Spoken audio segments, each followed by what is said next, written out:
We're going to be starting pretty shortly. So if you don't know me, my name is King Coconut. I am one of the staff from CC Madness. And today we'll be hosting our first in a series called Guard Break. And joining me right now are some of our commentators. And if they'd like to introduce themselves, we can get started shortly. What's up? I'm Alex. Like PvP. I'm just here. That was a great introduction, bro. I'm Pio. 24/7 scrims, everyone queue up. I play CC, did Feast. This game mode sucks. But I'm here, I love it. That was a little bit better. What's up? I'm Zeke. I've been playing since season 1 of CC. Try to get into Feast, but queues never popped. So queue up for CC. Looking to see some good games today. Yeah, fingers Thank you. crossed everyone brought their A game today, so. Okay, well, I'll be leaving it in your guys' capable hands, and I hope to see some great games. So, see you guys later. Yeah. I'll miss you, Coconut. I'll miss you too. Kissy face. It's been an honor. Got emoji. We won't forget you.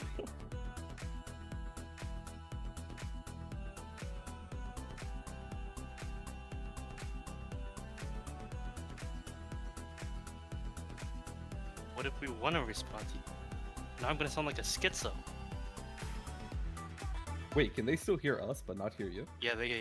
Oh, that makes it even better. Nice. All right, so it looks like for our first match. Wait, are we at that level yet? Where's the slides? Okay, so our first match. All right. Guangdong Tigers. Isn't this DSI basically? This is. Yeah, this pretty is- much. Yeah, we got SJ Sharks, J Vermilion, Verbillion, Vertrillion, Jet Vermilion, all the Vermilions, Senna Oh, yeah. Yen, Original DSI, Mountain Boop, and Midong Meadow Meshi. You love to see it. This team's Amazing been team. around for a while. Yeah, they got some hitters for sure. Lots of rank ones. And we got the Charlatan Sharks. They've been at it for like a year and maybe like a half, I think. Thanks. They were together before Yeah, that sounds about CCRC. right. Yeah. We got Gidson Brand, Well Sheet. I think he's a newcomer. He's a ninja player. They We got got Chloe notes. Safira, Draco Damaris, and Baka Opai. Yeah, Will Sheet was on a team before. He has a little bit of LP experience, but he's still relatively new. So it'd be nice to see how he adapts to a little bit more structured play on a team that does a lot of calls and against a more difficult team. So it'll be interesting to see how this match plays out. I think Sharks Yeah. can definitely pull some games and pull some matches and sets against more difficult teams. So this is definitely a match that can swing in either way. Yeah, love to see new players coming into the LP scene too. Always nice to see.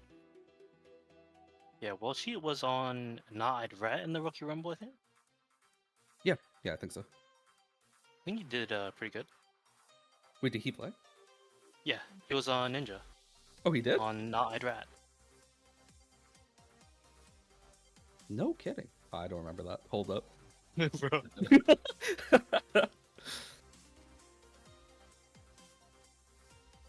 Dude, he popped off. Promise. He was gaming. Yeah. See, do we have a map set up yet? I'm not seeing one. Erica, can we get our volumes turned up? Yeah, that's my gamer. Thanks. Oh, I probably should be in the PF. That was the password.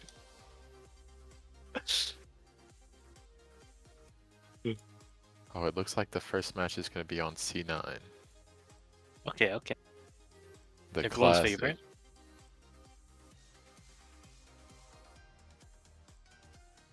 I don't know if it's the classic, but What is this bot? Can we get him out of here? what's going on? Can we What get the this fuck? bot up?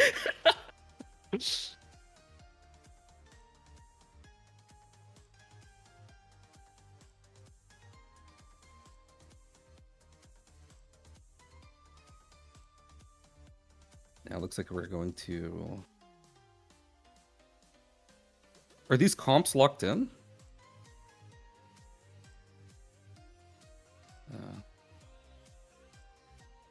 Okay, this is an interesting comp that Guangdong Tigers are going they to be got- running. Gunbreaker Pally, Summoner, White Mage Scholar. That is pretty interesting. I don't know. 1 DPS. You're cooking something up. For sure cooking. Other Yeah, this side's is got Support, though. yeah, a lot of support. I don't know who they trying to keep alive. Summoner, Gunbreaker. I'd assume Gunbreaker. Very interesting. Yeah. Yeah, it's nice to see Draco on the Paladin. I know that they were trying out Dark Warrior with Gitsin on the Warrior and Draco on the Dark Knight. But I think this comp should be a little bit better than that previous one that they're running, a little bit more flexible. Yeah, I think they're also just more practice on this because I know Draco plays a lot Yeah. of Paladin. Yeah, I'm pretty sure he does. Usually Baka's on White Mage. I think usually he's on Astro. Astro as well. Kind of yeah. interesting He, to he see, can, he too. can play both. He can play both. Okay. Gidson on Dragoon again. Ayuna Quinn? I don't think I've seen Ayuna Quinn. I think they're on a final boss. Yes, they were, I think, a 6th member on Final Boss. They were playing And, Dragoon. No, yeah. Summoner. Interesting. Yeah. And then they got Washit on Ninja. Why am I okay. leader? What the? Their main. It's all you. Go for it. Oh, that's right. Oh, God, my bad.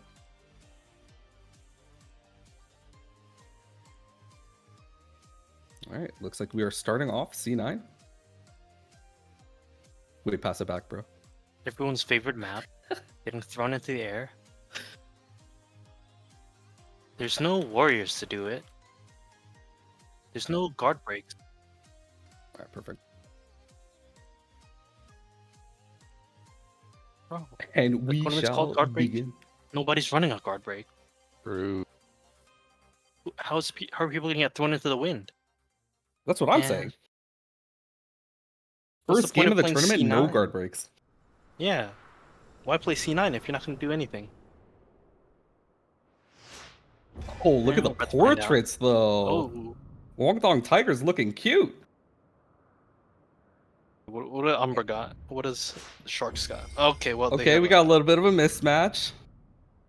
It's fine, you know. A mugshot's great. Mug shots here and there. Yeah. How it goes sometimes.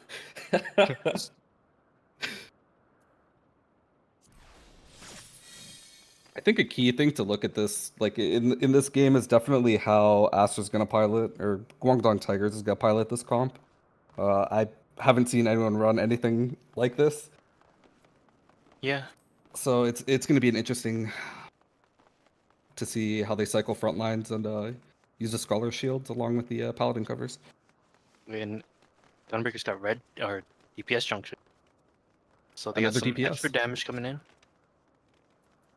I'm gonna assume that Sharks will go for like either Paladin or this a healer. We'll see.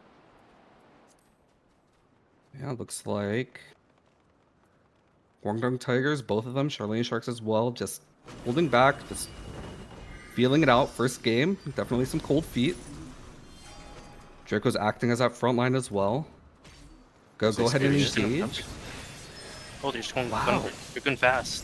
Straight for Gitsin too. Is that Kind of right? counterburst on the metal, but gets Oh, he instantly has the covered. guard and cover. Oh, Looks like a lot they're of rolling. covers being burnt. Aka's into guard right now. He might get sent on next. Gonna have beam soon. Yeah, they're on to Gotta watch Baka now. that. Ooh, and they're not even gonna let him have a chance to use the beam. Instantly taken out after that. And then they're gonna go ahead and pressure Will Sheet down all the way to his spawn. Looks like they're gonna just need to back off and reset. Yeah, they're Now gonna get Guangdong feathers Tigers here. gonna be next. It's gonna be a tough next fight with feathers. Yeah, that is very true. Guangdong Tigers probably gonna have every LB in this fight. Yeah, they're gonna get a break here, most likely. Yeah. We get the break and all LBs. This is kind of. Yeah. They just have to respect little the feathers. Oh, Summoner already guards. Here's a Gunbreaker He's gonna LB. get sent on. Oh, and the Gets covered. polymorph going out to Meadow, but the cover immediately right after. Draco resetting. They're fighting for V5 on point. Oh, Gobbler it's LB. Falling out. in the middle of the fight. Gets out though. That one's kind of stuck in a. Oh my. Oh, they get LB out. Oh, a lot of damage going out. Oh. All the LBs being used. They pick off the Nen before Link. Pretty huge. First, they have to stall this out. I don't know if they can keep fighting right now. So they get the summoner. Oh, they're sending their Drax LBs out in the air. now. Wow, yeah. Trying to get off Meadow, Yeah, and the Meadow gets summoner. picked off. Yeah. A bad spot. Oh, Draco's gonna drop soon. Ooh, Oh, Baka too, he yeah. sacrificed. He's got like no health though. Oh my god, he might make the potion. No, maybe not. Probably not. Nah, no way. Oh, he my gets it God. taken. Oh my god, I thought I was gonna live. Ain't no way. In life. Oh, they're linking. Oh, they're linking in this position. I don't know if it's worth anymore. Oh, they're able to Kinda stabilize here. Yeah. Gunbreaker's OBing. Oh, he dies in the Ooh, and he Gunbreaker. gets taken. Wow. And then Link does not continue. Baka almost has laser. They can make They're something only gonna happen have here. the Waymage Laser though. Yeah, they need to convert something off of this laser. Looks like a lot of teams falling back. Gitsin It's like- is not here right now. Oh, he backflips. He's damage trapped. They're gonna go for something soon. There's an early guard from Oh, Baka. they sent the Dragoon damage, and lasers out, or not out, but yeah, he guarded. They And trade the white original mages. gets traded. Oh, when is gonna come up? Real soon. Let's see who gets this. Meadow seems to I'm gonna snake get it. feather. Gets in fluid, took the fall damage. Prox is gonna have to back up a bit. Some of their boys need to reset. Baka's they're coming chasing back with Meadow. beam. While Meadow is absorbing so much pressure, so much damage, the gets cover. covered as well. Oh, Senna look at pops that the Paladin LB. LB. They tried to drop their AoE on the some paladin, but Just Paladin barely LB getting that comes out. Paladin LB off. Wow. they lose their paladin in the chain. Yeah. And They Lil convert Sheik on going the down as well. ninja. Oh, Polymorph onto Baka into White Mage Beam. Oh, you hate to see it happen. It's actually cheating. Polymorph is actually cheating. DPS junction paying off. He's pumping. He's just holding onto the point, trying his best. Gets covered. He's gonna bot. I think Draco might just get obliterated out of it. He got Oh, shell it's not on him actually. Oh, they're going with Yeah, the he should be summoner. fine. Yeah. Summoner guards, but he's kind of just stuck in this situation. Yeah, no Yeah. cover. Going down. Yeah, Oh, they would've shoot out to run. the white mage though. Ooh, Nice trade. nice. White mage went really deep. So, or original. Draco sent his LB, so they're stalling for a bit. Yep. They have Link coming up soon, but Well Sheet has no Purify, so he might be the next target. But looks like They're double all stun. stacking onto the Gunbreaker LB though. Yeah. Taking down They Baka. get punished for it. Yeah, Draco's getting down next. Yeah. Gets into the next target. They're just playing with these staggered death timers now. Burning stuns into the guard. Oh, and no one's on the point. Oh, Yeah, Yeah, you you have get to see it happen. Or doesn't get in on time. Also, perfect 5-minute game. Okay. With Jay per million popping off Just missed 807. getting one. Pumping. Yeah, for real. It's pretty much Sheesh. matching summoner in damage. Yeah, I guess having the Using DPS flexibility junction. to switch junctions if you need to, but also having the Paladin to cover when they do go on the offensive on that Gunbreaker definitely makes it pretty difficult to contest point with LB up. Yeah. I guess when the enemy team or the Sharks sees a DPS junction Gunbreaker, they kind of want it. So the cover onto it does make it annoying. For sure. If they do any comp changes, I'm gonna assume not. Looking like Pala for the next map here. Now this one's the classic. Truly a The classic. map. Everyone, I don't know if they enjoy it. The OG. I sleep during it. I love Palestra. It's so good.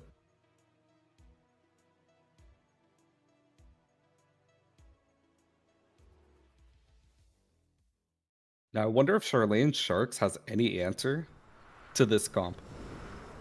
They got to talk about a game plan, talk about who the target is after that cover comes out. Because they got a good swap pick onto Meadow in the back, but sometimes it's just not going to work all the time.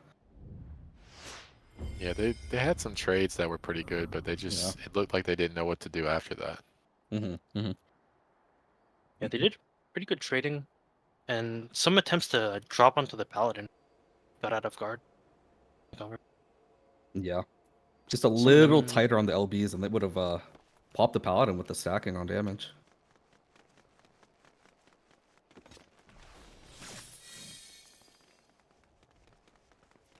Look at these guys just hopping around, having fun. Ain't no way. That could be us, bro. CC It is us. having What do you mean? fun. True, true.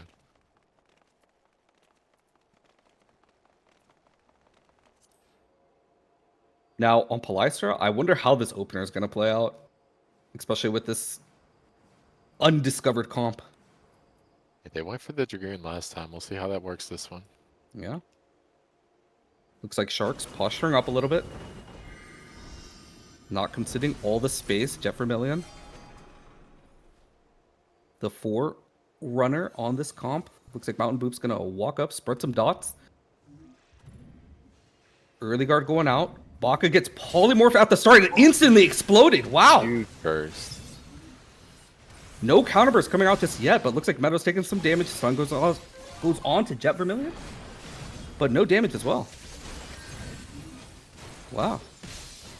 This is an interesting interesting opener so They're far. trying to trade on the Summoner. Yeah, still pressure on know Meadow. everybody gets covered, though. Ooh, in the cover, yeah. I don't think they're gonna have damage to kill out of this. Yeah, no. GDs, they're pushing while this is happening.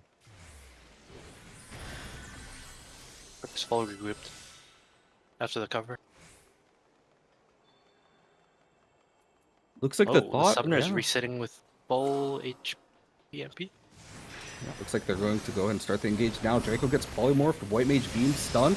Purify comes out, but he's still dead. Wow, a lot of damage. DPS Junction once again, paying Mage off. still has LB, but I don't know if they have the damage in this situation anymore. He dropped the Dragoon damage. Oh, Baku's in guard. Does he LB out of this, or... No, he gets stunned He's right gonna out set of on it. the Purify. LB. Wow.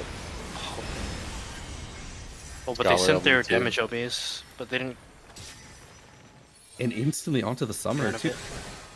It's insane how much damage this comp actually has. When you look at the eye test, you would think that it's not that much, but they're just swapping onto different targets and exploding them. Yeah. Lots of cleave damage, honestly. Yeah. Injured now, but... They need to make something happen with this Not laser. the Baka. He still has Oh, LB it's up. not gonna Oh, come he out, dies with yeah. it still. Second time Polymorph around. into stun. And Ori Wow. has his laser soon. It's not looking good. Yeah, it's looking He a has little Link, but bit he's rough. getting sent on now. Oh, Ooh. Looks like a Uniquin is going to be the next target. look, they're having a cover coming in soon. Either. Oh, They he's getting barely low. covered. Okay. Barely covered. And now they just need a cycle on point and just stabilize. Draco going down as well. The Oh, double Sharks stun don't win. also It was on stopping point. them in the back. Wow. Couldn't make it. Rick was barely hanging on to the point. At least trying to, but nobody could tag in. Yeah. That comp is very rough to engage on when it comes on like retakes on point. That's it just feels horrible to like think about playing it against a low. I think Shark their comp doesn't have a good way to like manage the point. Yeah. They sent their paladin on it, but it's kind of awkward for. Yeah, if you have to guard on the point as Paladin, then you can't really cover anyone else. It's a rough situation.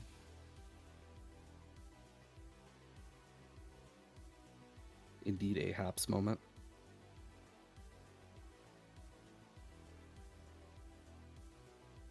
We got next on the table. Yeah. Market ignored cheat-in hitters versus deadbeats. Okay. This is the battle of the Market ignored cheat-in hitters won the first Rookie Rumble. Deadbeats won the second. I think. Was it second or was it third? Was it second or third? Bro, Let's pull up see. the Nutella. Bro, I Bro, don't pull up the- Deadbeats is the Bro. second one, and Cheatin is the first. So yeah. Okay. Yeah. Who won the third one? I don't remember. Third, let's see. That was Gnosis, Oh, Yeah. okay. and then the most recent one was Solar. Yeah, okay. Okay, So- Mark ignore Cheatin hitters looks like I'm gonna butcher these. I'm sorry. Kaoki Nishimon, Kuina Kagetsu, Shumwon, Taro Baelv, Sarah Vagar, and Foolproof. Pretty much similar lineup to what they played in Rookie Rumble. Deadbeats is something different. They've got Audrey V, Estella August, Mick Yall, a new addition, I'm assuming, Udoku Tosho, Faraway James, and Tapeworm. Tapeworm was on Final Boss, so I think he's a sub for them right now, I'm gonna assume. Yeah, Yeah. that's just Mick, yeah. But Mika left earlier.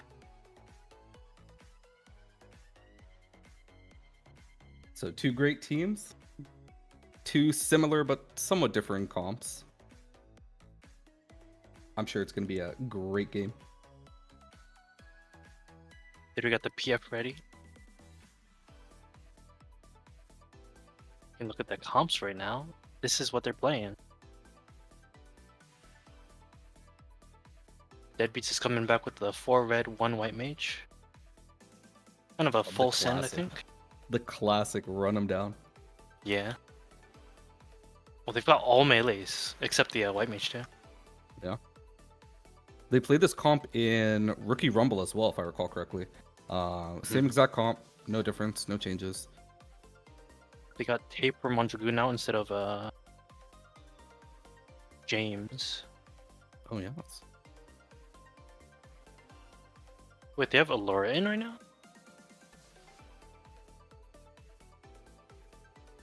They usually play Xenon with for Allura, the right? first As their map. healer? I don't think Allura was on the team like Nah. names. What? Yeah, they were, right? Am I smoking? I swear they The weren't. ganja? From the ganja. Yeah, what? I don't remember them being on there. What the heck? Bro, I swear he was off there. All right, well. I think. Wait, hold up. Wait, now you got me Allura was questioning their white myself. mage for the Rookie Rumble, so. They got Udoku on Reaper again for it. August on Monk again. Instead of Kitla, they have Audrey on Ninja. Audrey Nin, let's go. Where's the Audrey Dark Knight? That's all I'm waiting for. Ooh, that's what I wanted actually. That's I what want I'm some saying. Dark Knights. I feel like Dark Knights fizzled out. I miss it. I don't. Leave him out. What the? Leave him out. Back to the heck? gulag with them. Ain't no way. It's the Gunbreakers nowadays. Everyone's on Gunbreaker. If they're not on Gunbreaker or Gunbreaker, Warrior? it's Warrior, yeah. And then the off Paladin.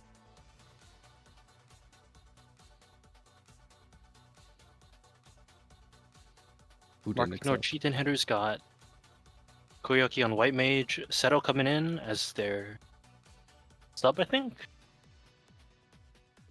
On Astro instead of Kuina. You Yes. got Shumwon on Warrior.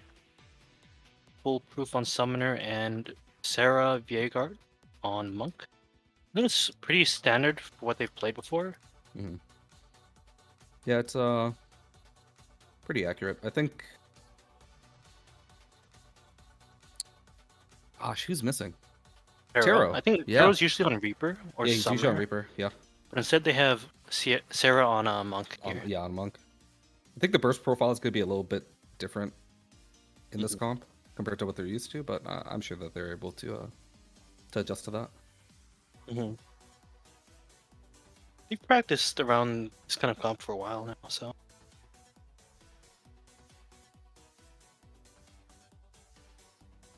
And since we're on C9 again, I mean, it's all open, so we'll see how they play around that. No walls. Yeah. But we do have a guard break. Hello, Oh, we got Udoku on the Reaper. On three both guard teams, breaks. we have 2, yeah. No, three. no, we only count one. Oh, four, doesn't count. right. Warrior doesn't count, bro. All right, man. Neither does Monk, bro. Fuck those classes. What the heck? When you're in guard, it counts because it sucks to receive it. Mhm. My favorite is getting Warrior LB and then just getting stunned right after. Love it. Yeah, love it. The thing with Warriors one is it makes him have no guard either. True, the trade. But Monk, you can time it at like 4 seconds where you can guard still, but you can send the other person.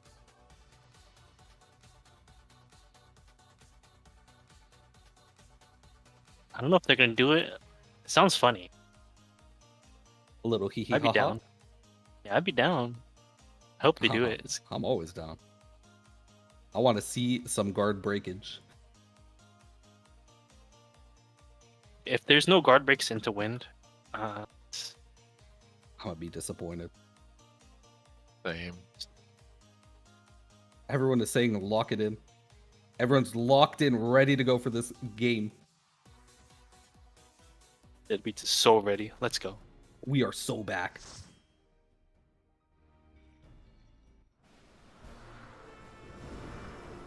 Oh, I hate this map. Oh, yeah, I hate C9. Where's Palystra? Okay, wait. I don't want Portraits? portraits. What do you mean? Wait, hold up. Portraits? Can fly, I like it. Okay. Ooh, okay. Deadbeats is cooking with it, Okay. and they got the outfits. Nice. Got the Power Rangers squadding up. Holy. All right. I don't know if Marking Contenders can handle this one now. Yeah. Their power level is not over 9,000. It's actually over. Got the portrait buff. In the yeah.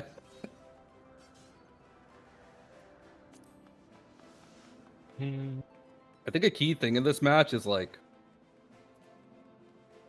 is the throughput on Deadbeat's going to be enough for the sustain healing on Mark Ignore cheating hitters. Yeah, it's probably gonna be pretty big on someone getting the cross. Yeah. And we'll see if Reaper tries to get the touch. Yeah, Reaper All right. fields are gonna be huge here. Walking He's into coming the for the opener. touch right now. Yeah. Well, looks like they're taking all the space for free They're sending it immediately now, onto Allura. Yeah. Oh, it goes down through guard. Send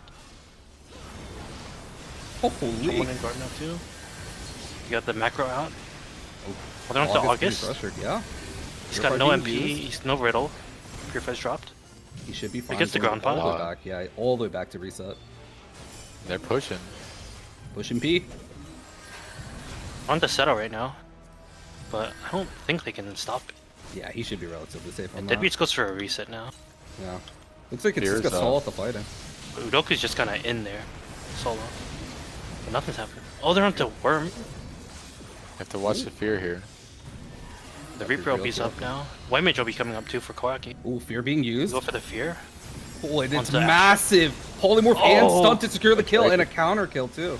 With the White Mage OB to convert onto the Monk. Medio soon. Video for Oh, the Koyaki. Marking of Cheaters coming up. Can Koyaki survive? He's Koyaki, getting sent on run. for a while now. Run, bro. No Astro to cover him right now. Oh, he gets a full Well, they sent pot. out the He's fine. Meteor. Where did Marking of Cheaters send the Meteor? I think it was on Udoku, but he lived. Yeah. Oh. I don't know if it's gonna kill Reaper when they don't have like serious pump right now. Deadbeat's just pushing it in. Yeah. They can get the feathers again. I guess they had so much pressure that even though they lost Allure in the opener, Marking of Cheaters couldn't handle it. 4 LBs for this fight. It's gonna be tough. Damage trapped on the Tapeworm. How he's gonna send this one? They're into guard right now. There's a Meteor out, but oh, he just gets Huge obliterated before burst. anything. Yep. Tapeworm goes into the air. They're onto the foolproof.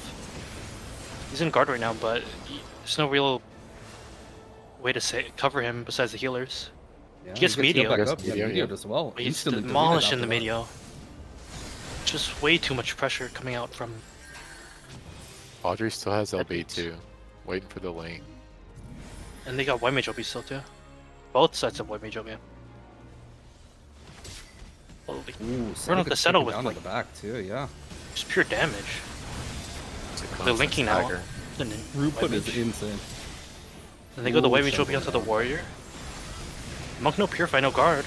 They're still linking. There's no row They also. just send Oh, it and he to gets like, stripped. Guard break. Hello. Hello. Oh my Point just god. moving the And entire stun? time. Now it's just foolproof onto the point. Yeah, they just. Shadow's need to, coming up, but he can make it, but I don't know if it's enough. They just need to Or he's- get a I foothold think here. it's- They need something. Yeah, they can solve this out actually. Marking Yes, Regenerators are over. respawning slowly. Ooh, the It's stun just right if they after. can stay alive. That beast is getting LB soon though. It's gonna be a rough one. Settle goes down. They're gonna get the Meteor soon. Ooh, Poly stun onto Shum. Dragoon LB. And going down as well. Oh, just obliterated. They're just gonna have a Constantly Meteor debuff. soon. Sarah's gonna go down in this guard. And then they're gonna beat our next target probably. They go Dragoon LB onto it, but he's hanging on. Reaper Fear off. Oh, the Reaper Fear off. Oh, it's scam. gonna Ooh. execute it. Just ends the game on them. Damn. Got hit with the spooky, scary skeleton. That's Just actually tapeworm. wild. They Popping were off. pumping. Yeah, the throughput on that comp from the 4 reds is just running them down, not letting them reset, not letting them have anything, basically. There were some trades that come out, but they still have damage going out after that. It doesn't really matter. They catch marking no cheat hitters on their cooldowns. And they just can't handle the continued pressure from Ninja and Monk.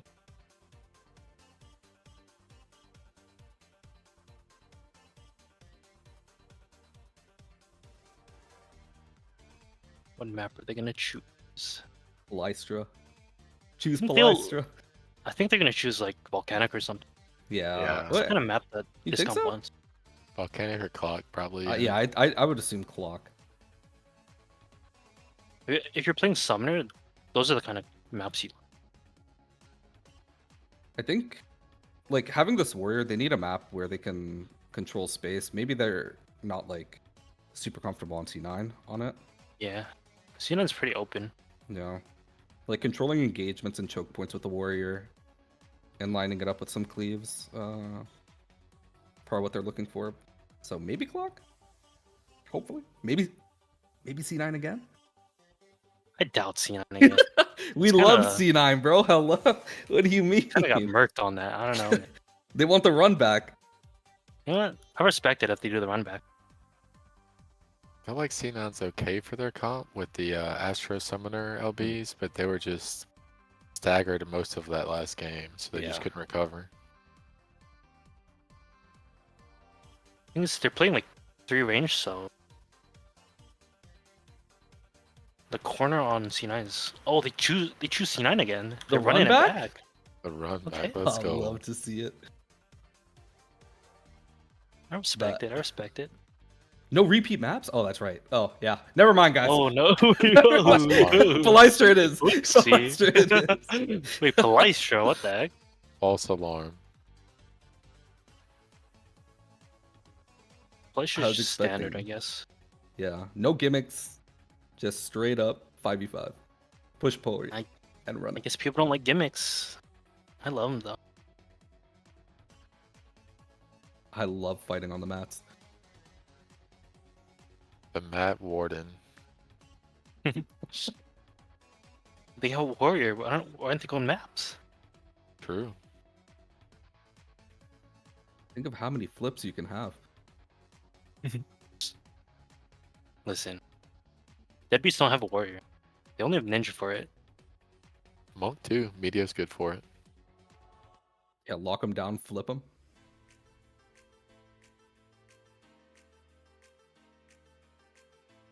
I've seen some crazy flips with August Medio. Could do something spicy. Something a little crazy. Unfortunately, we're just getting Palestra, so no memes. I love Eliza. The most neutral, honest map. I sleep.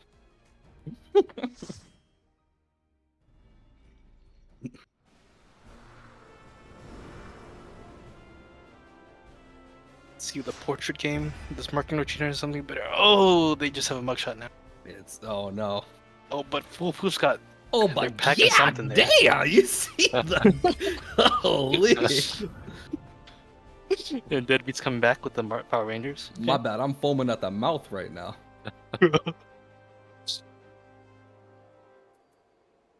That's my Red Rocket brethren from Unified. Oh, that's true. Holy. Or where's his Dragoon? Wasn't he on Dragoon in there? Yeah, he was on Dragoon. And then he was like DCing in the last match. It was actually hilarious. He was like, bro, Oh, no. none of my buttons are working. And then he's like, and then he just gets bursted down twice. It was actually great. Unlucky.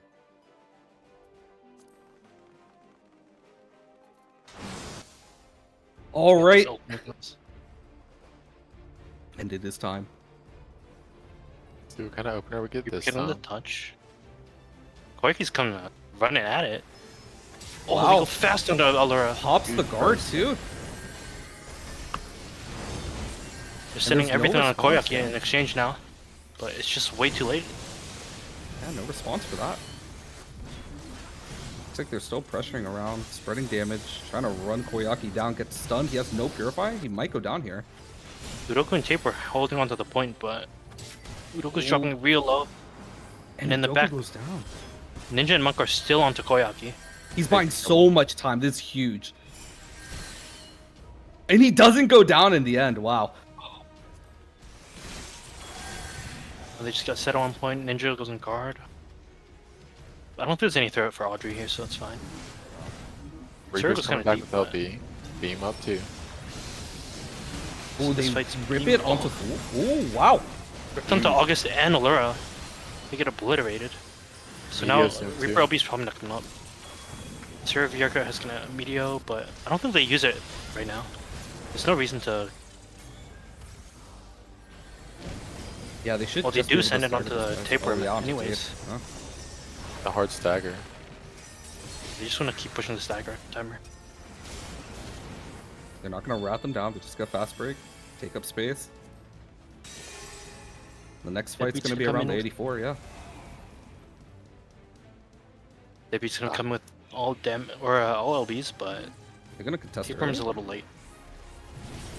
While all of them getting off the point to run Udoku down, the guard break and the polymorph securing the kill as well. Oh, and there's so much bad. LBs for them too. Still Astral Summoner LB, but linked onto Sarah Wow. They traded. with Meteor. But I don't know if they have the pump to continue this. The Astral Summoner. When the white mage beam going out. Oh, wow, two of them goes down Turn the too. tides, even though the Deadbeast gets the first kill, but the Astral Summoner and White Mage Beam go crazy. Yeah, it's just so much give and take with these two comps. The Deadbeasts are holding onto the point right now. Yeah, but Yeah. they still have fear right here. They can probably get Even a though they- pick off. There it is. They send it. Oh, they just send It's the like fear, they but missed. Ooh. yeah, they don't hit anyone, but they just go for the damage. Tape is running for his life. I'm surprised Deadbeats managed to hold on to this. They had like Wow. 2 or 3 down. Yeah, it was 3v5, so they did Oh. good recovering. Oh my god, all the damage is going out. King guard, he's going low. But he's got a. No, he doesn't have macro on him. No, he should be safe. Ooh, Makes it White out, mage gets beam a in beam return. Yeah, just to get some sustained All going. onto White Mage or Monk. Gets taken down too. Deadbeats gonna have to back up. They've got the beam ready. You're gonna have Dragoon LB, maybe Monk LB, depending on the timing of the fight. but Mark No Cheater is gonna have 4 LB, Astro LB, and Summoner. So fat Sure. damage combo. They're opting No to way Mage LB, but kind of touch the point and play off of it. So this is gonna be an interesting choice. Wait for LBs. he gets himself We'll caught see. into a guard though. But see if he gets punished for this. Goes into There's August. Celestial but- River. Ooh, wow. The guard break onto a Doku. Up onto He the- traded Down them too. all. Yeah. Still a Monk LB from August though. Laser coming up soon. He just sends it right away onto Immediately. Tapeworm. Clipping Low mana August as bars. well.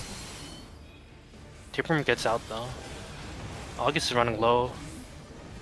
But he survives. He's gonna go for a reset. He's gonna have his Oh, medium no, he's still for not. this fight.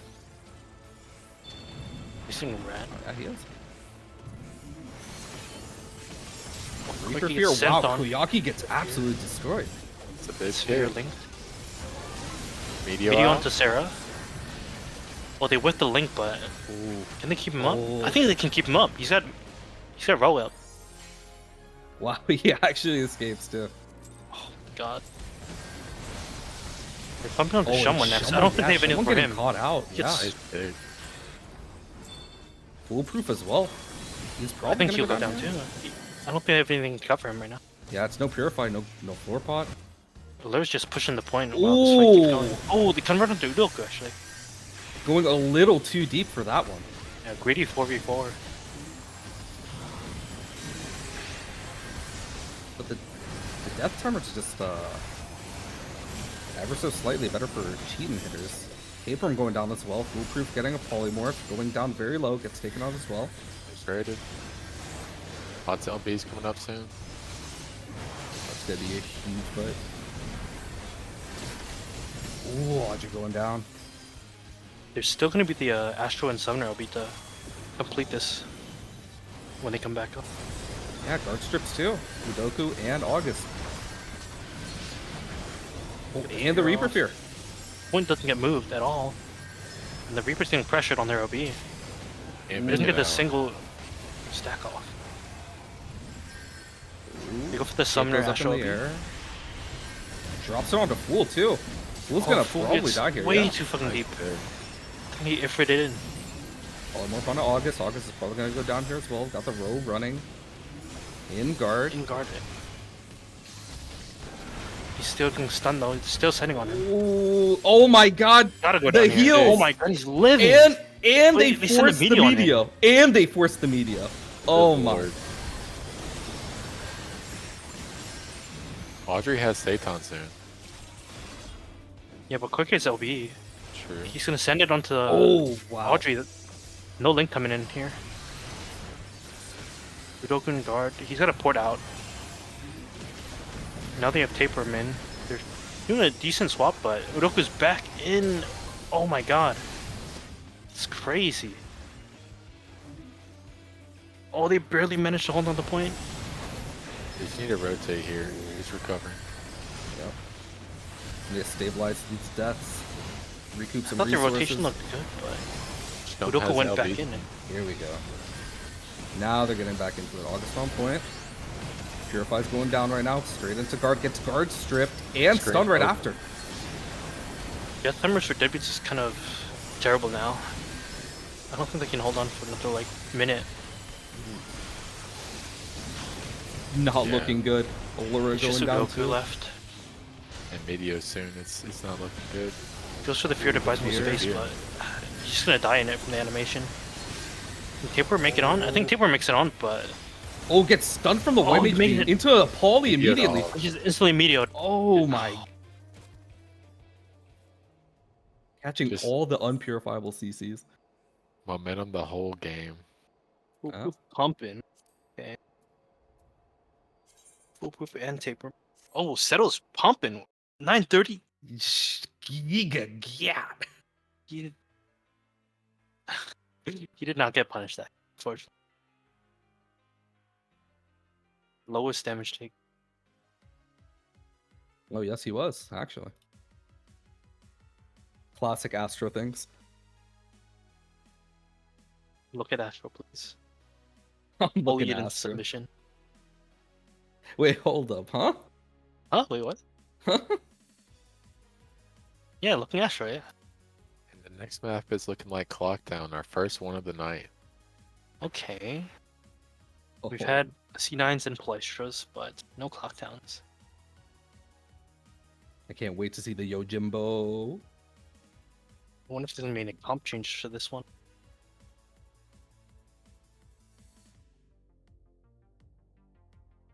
Well, maybe they'll run the same one. Yeah, I don't see a real reason to.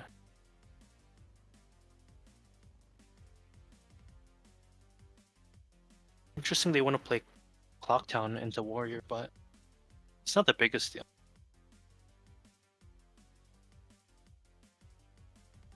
Yeah, they got their own stunts. They'll be just fine. Yeah, and Reaper Fear's still good for Yojimbo too. Yeah. Oh yeah. We could do a funny mini op with it too. True. See. That's happened to me before, bro. Ain't no way.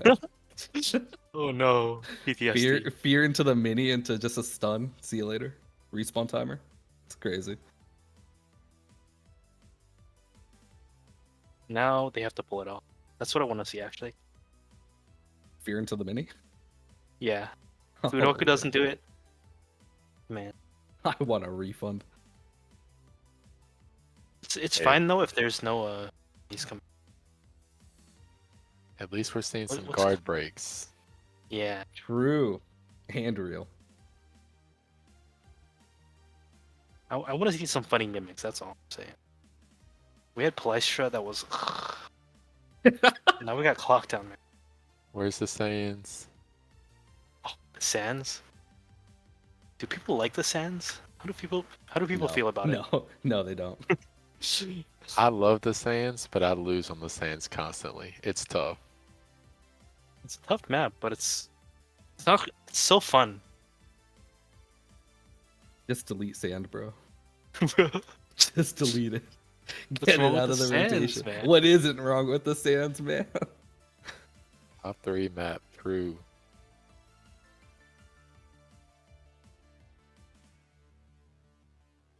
Who's not ready? Did you check who missed it? Oh, it's Ryler. Wait, is Ryler even on this roster? On the list? Oh, I guess he's back. Is he though? Hold up. Let me Better check be. my notes. Oh my god, it's 15 out of 16. Oh, yeah, there we go. I was about to get real tilted. Yeah, Ryler's on there somewhere. Just gotta Maybe, look hard Yeah. for it. Bro, where He's not is on there, this? but he's on there. Any portrait changes? Nah. No. Oh, but foolproof giga. Still Yeah. damn. Yeah, but someone's still packing the mugshot. I don't know. I guess they won last game, but it might cost them this game. Oh, Udoka has the Namazu face. Hold up. Hey, wait, what? Mm-hmm. Oh, he doesn't have. excuse me, He just has the mask. He can we doesn't get have the a- head. Yeah, can we get a close up on Udoku real quick? Oh yeah, It's he's not in the jail. same. He's in jail behind bars, Love the- illegally gaming. The Yellow Ranger.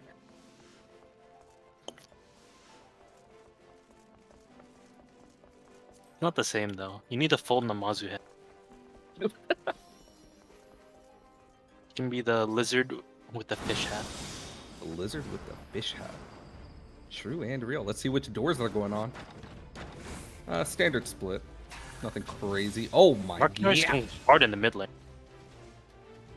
Oh, Udoka's gonna get punished for this. Polymorph Probably. insta death. Udoku fast. Tapeworm next. He's got no guard. His MP's running low. He's no purify. Cheating hitters is pushing Mark P Norris. though. Bot spawning soon. Oh, he's still going for it. Oh my god, people. Oh, but in the down back. here. August and Audrey were on the white mage the entire time. Point's still pushing too. Well, they're gonna get 50 for free here too. Oh, August managed to get on, Still but oh, pushing. he hops off. Never mind. Now they can Oh, just August relax. getting They sent hit on 50. next. Oh my, wow. Allura's gonna get white mage OB soon, but I don't know if they have the members convert onto it. Doku has fear also. Goes into guard. Does he do anything out of it? Polymorph on Poly on the tapeworm, Stun but onto no Allura. punish. But Allura is the Allura target in gets the on them end. instead though. Wow. So no way Mage OB coming out. They're still hung onto the Reaper OB. But Sarah's Menio. So they can continue the stagger. This point has been largely uncontested this entire time. They need to regroup and just fight on this point. Cheat enters every LB right now. They can send it before Deadbeats can set up. They have to But come into playing this the corner. media- Playing the corner hard right now. Wow. Instant Meteor going out. White Mage Beam on 3 of them into 3-man Reaper Counter Fear. beam. Oh my Sarah's so gosh. fast because they peek corner. Ooh, Link going Link's out, out but too. fails. But gets a I don't think reset there's any anyway. point to Link. This fight's pretty over. I don't know why they linked, but You got pad the just numbers. chasing on the Shumwon. Yeah, he's just got a call to die on point and then just reset. Cheat Ender is still gonna have 3 LBs for next fight. Yeah. The beast can get some coins though. Oh, that's true. They probably give it to the monk, right? The monk LB. Yeah. They need to have Probably to engage does. on this. Oh, this is pretty bad for Cheat Enders actually then. Monk White Mage OB coming up. Reaper too. They do have the Oh, they skirmishing go power monk from fast Astro on Beam. Ninja though. Ooh. And wow, multiple trades going off. Oh my. Oh, his trades on Huge the lead. settle. Yeah, and the Dracoon LB's onto the foolproof. They're dying in their LBs. Holy. Can Mark Norchiners recover from this situation? They still got time on Udoku's the caught clock. out alone actually. Oh yeah, Udoku goes Deadbeat's down here. dipped on him. I'd say they're recovered now. Yeah. Back to the spawn point. Coin's coming up again. Looks like they're Maybe a warrior, white mage, and probably monk LB from Mark Norchiners. they're gonna be fighting into probably Nin LB, depending on how long they stall out and White Mage LB into this. I assume Audrey will be the target to start with, but Udoku taking damage. Wow, The monk will be And fast media. Udoku. and gets exploded. It's not a favorable situation for Deadbeats. They probably would have wanted to hang around the corner again. They should have waited a little bit longer, most likely. They were split too much. They're attacking stun with the Shumwon. Ooh, Ollie August on going down, August. too. Doesn't convert. Shumwon still has guard, but he's Ooh, getting but linked it's now. linked Do too. they continue this link? I don't. Audrey's getting punished for it now though.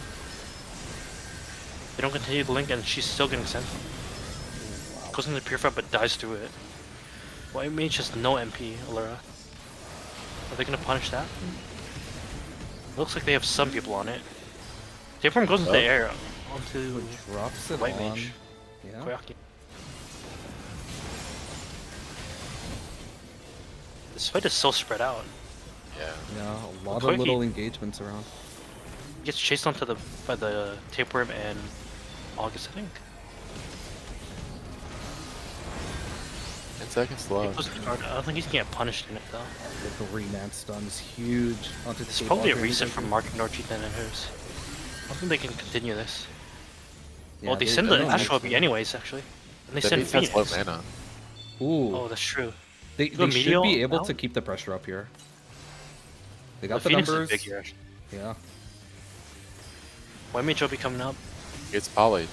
Oh, sent it on to huge Allura. LB too. Allura Allura going has to hold down. on to theirs.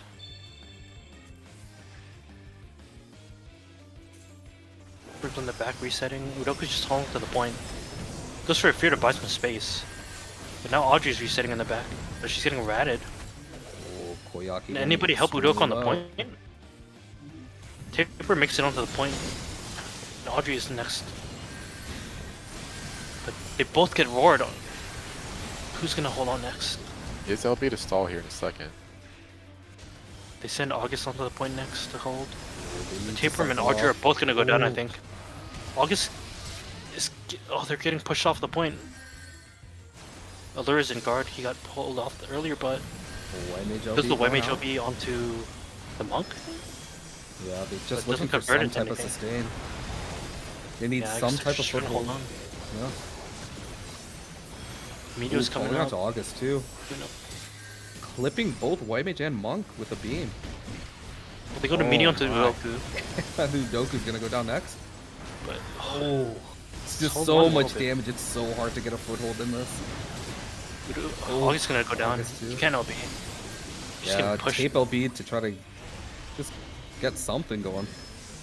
The point's moving, but I don't think it matters in this situation. Yeah, they need to keep the point from the door. Or just Nobody let them can push get on more. the Oh point yeah, no anymore. one can get on. Yeah, Oh man, and that is it. Markinochi Niners takes it. A tough 2-1. I think the biggest turning point was the refight onto Deadbeats' past their checkpoint. Because when Markinochi Niners tried to push through the corner, they got punished for it. So they Yeah. learned from that mistake and didn't play to push through it. Instead, Deadbeats tried to, but their fight was too scattered. Yeah, two split on that last re-engage. I think Doku maybe went in a little bit too early through the side door there, and everyone just wasn't there quite yet.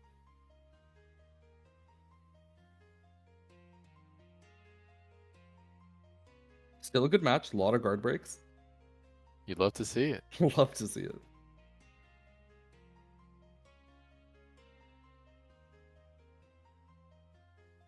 We got next.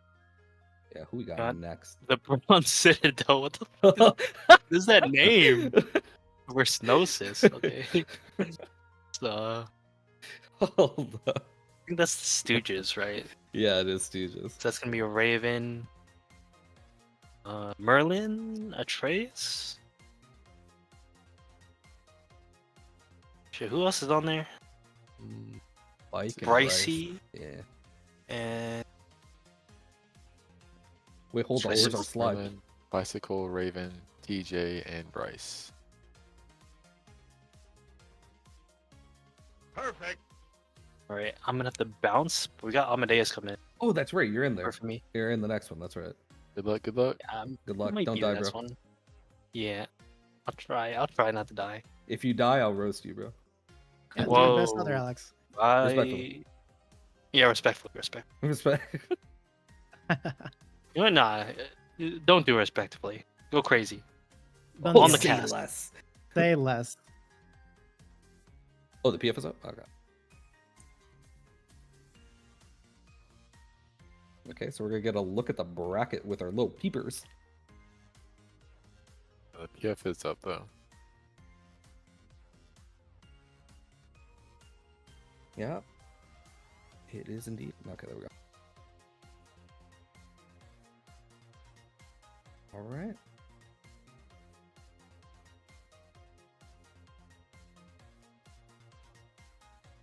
We're still waiting for our team slides. They should be coming up right about Right on cue. now. Oh, perfect. Fantastic. This picture is actually so good. All right. All right. One of you guys give them the introduction. So we got the Brown Citadel here with Atreus Auditore, Merlin Emrys, Bicycle Salesman, not just any salesman, Raven Meong, Maelstrom Revere, and Brycey Iceland. That picture is so good. That is very based photo. Okay. And we have actually, you know what? Zeke, this is all you, bro. Hold up. Next up, we got Hit 'em with Gnosis. it. We got Julian Tomes, Ainf NH, DX Aver, Shannon Lee Turtle, Labras Rue, and Yu. These are some CCRC finalists and some new faces. So we'll see how they work with the new team. Yeah, I know that do they've been working believe- really hard, so like I'm very excited to actually see what the newer Gnosis players are bringing to the table. Overall, I do think that this will be a really fun and competitive match overall. See what kind of comps we get.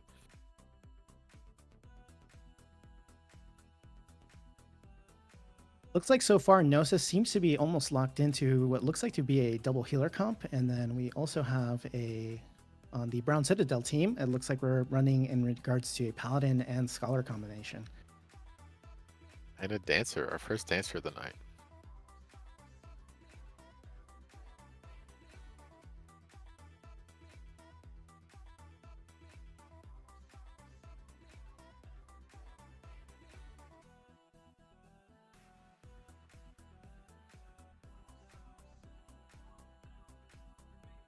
Now, one thing that's going to be rather interesting, at least watching them on field, at least for Team Gnosis, like the combination between Summoner, Dragoon, and Samurai, it's going to really bring rather interesting bursts. As Samurai has kind of the charge up for using things like Midare Sesukeka and their other moves here. So I think that honestly, if they can tighten that sync up, that should actually eliminate most targets in a single go. So I'm very excited to see how that works out. Yeah. One thing they also got to keep in mind is definitely their front lines not having the warrior that they usually run with the solo healer, leaving the samurai out to kind of soak in as much damage as he can, but still having the sustain from the double heal. Yeah, the sustain's going to be great, but the lack of CC might. We'll see how that works out. Honestly, I mean, Yeah, it's gonna be rough. It's going to be rather interesting. Hold the portraits. We see some interesting portraits this portraits, time. some good Yeah, portraits. rather fun actually. Looks like we have one DMV entry. Oh, the man. Eorzean DMV. That's unfortunate. Oh man. Perhaps. Of course, it's Ein with his wet noodle burst. And Clocktown for our first map too.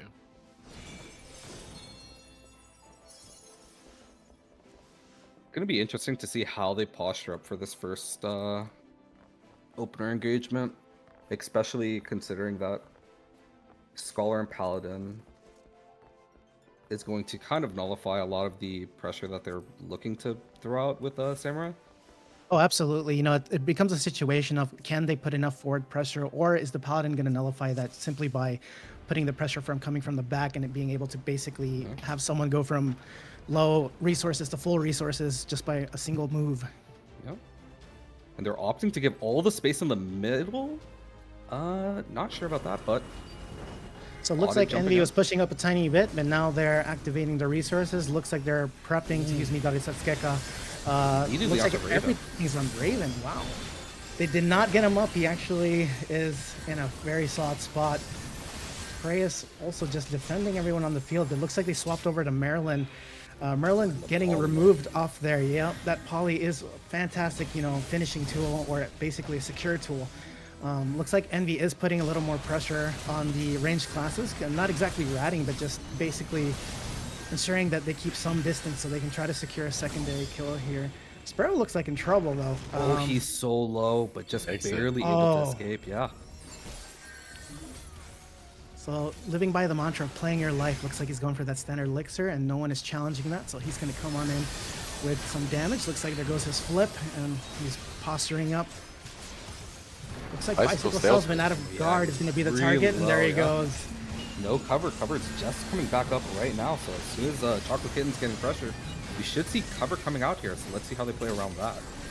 Oh, Ooh, man, wow, the bars cover's on on nine. Gnosis. Yeah, looks like it wasn't needed. Chocolate Kitten's hypermobility as a dancer, but looks like he's half coming into the fight. They did just recently lose Labras Rue, now being 2 down, so they are on the back foot. It looks like either they're going to keep fighting or go for a full reset. Ooh. The cover gets ghosted on that, doesn't it? Holy. My goodness, but it looks like they are punishing the summoner Shanley Turtle. Shannon grabbing the floor pot and somehow making it out. Look at that. Going ahead and just refilling themselves with a standard elixir, but Julian tones the Astrologian down. Oh, here comes the Yojimbo. My dear friend Yojimbo paying everyone a visit. Nothing No really too minis. exciting yet, though. No. Sparrow Hawk, though, on the back line here. Looks like he is, unfortunately, wasn't able to make it out. Tried to This is flip good out, but they LB must get discipline, him. too. Yeah, lots of Absolutely. LBs. They need to Gnosis hold on running to with these. a full line. Oh, and they're full combo. win There breaks. goes. Oh, Nice room to go. Guard break, dropping it on his head. Holy. Really fantastic move from Atreus Auditore, basically covering Chocolate Kitten to be able to use the Dancer LB uncontested. Ooh, but they're going to be fighting into a lot of LBs on this re-engage. Now we're going to see if they're going to hold on to the Paladin LB or if they're going to pop it to try to stand their ground on this fight. I think they just kind of give it. Take as many LBs as you can and just reset.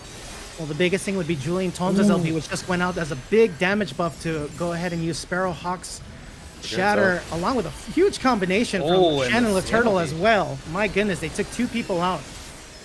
But it looks like in the exchange, they did lose Sparrowhawk again, and another Dancer LB going out. No cover this time, but it is buying time to secure potentially another target, which is Shannon LaTurtle. 2 for 2. Ive is probably going to go down after this guard goes down as well. Not a lot of resources to... No, definitely on the back foot. Can he make it? No, it looks like they denied him the pot, and they finished the job. Julian pushing the point. Pushing P. Julian Tomes now burning their guard. Looks like they're low on resources as well, but he did have some backup from Sparrow's LB. Unfortunately, though, it looks like the entire team has collapsed on Julian Tomes, and we've lost the Astrologian. Yeah, they're looking Astra. It'd be like that. It really does. Not a whole lot of LBs to really play with on this one. Pre-popping the Yeah, Scholar LB to kind of fight around this point. Unfortunately, yeah, one of the tough issues here is that Envy is technically the only frontliner for this group here. You know, Dragoon is more of a mid-range type of fighter, and so now that they have this kind of like, I wouldn't call it a micro stagger, but once they have this level of pressure on board, it's very hard for them to kind of just push on back. Looks like they already removed Shannon LaTurtle, and looks like Envy is going to be the next target down with no resources. Was unable to make it to the floor pot. Julian Tomes is attempting to keep their other DPSs alive, such as Sparrowhawk, and Sparrowhawk sending damage in, but they did lose their sustain. Enter LB soon. Yeah, unfortunately, Raven is A-OK to a pot as they got covered, and another Dancer LB from Chocolate Kitten, eliminating Sparrowhawk, and it looks like they made it to the 100% goal. Not able to get on the point fast enough. It was an interesting first game.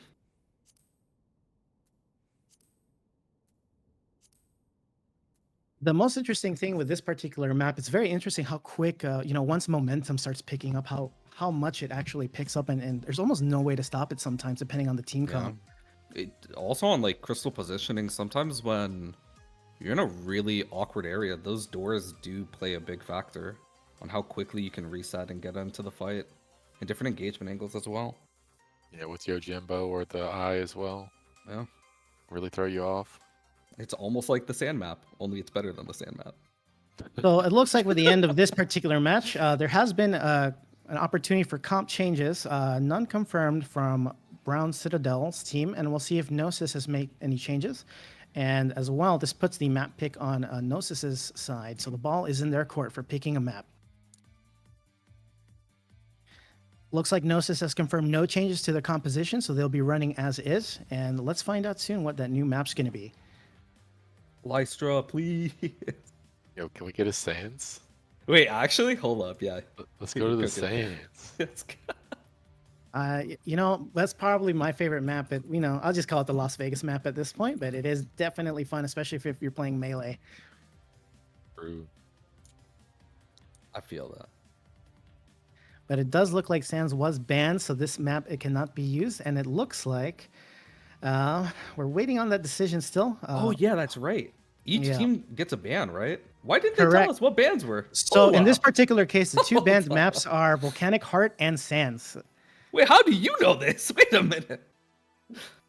Well, Pio, I'm just good at my job, you know. Hold up. I'm Oh, colorblind, bro. It's not my fault. You know, it really isn't. I'll be sure to pay more mind to that. I can't see the map colors, bro. It's not my fault. I don't want you wearing just only gray shirts. Exactly. Alba it is. I love Palystra. So it looks like the map has been selected to be Palystra. Very balanced map. Very good show of the team skills. Very easy job to work with overall. And this map, there's no too much in regards to being like a landslide or any mechanics getting in the way. Can definitely understand that choice as it is just absolutely neutral.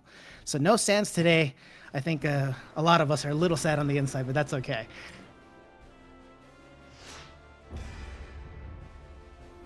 All the portraits, here we are. I think it's gonna be interesting to see how they play Palestra.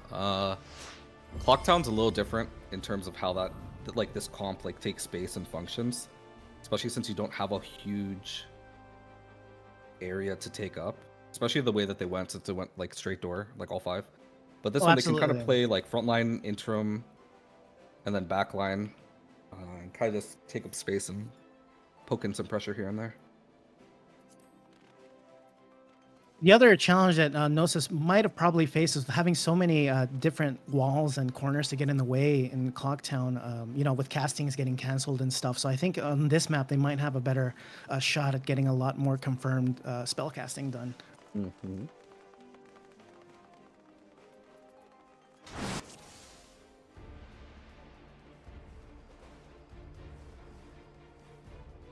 All right, so we're moving on towards the first engagement here. Let's see how exactly the team is positioning up. It looks like Envy is pushing up just a tiny bit, but it looks like Atreus is taking a little more space closer to the crystal at this time.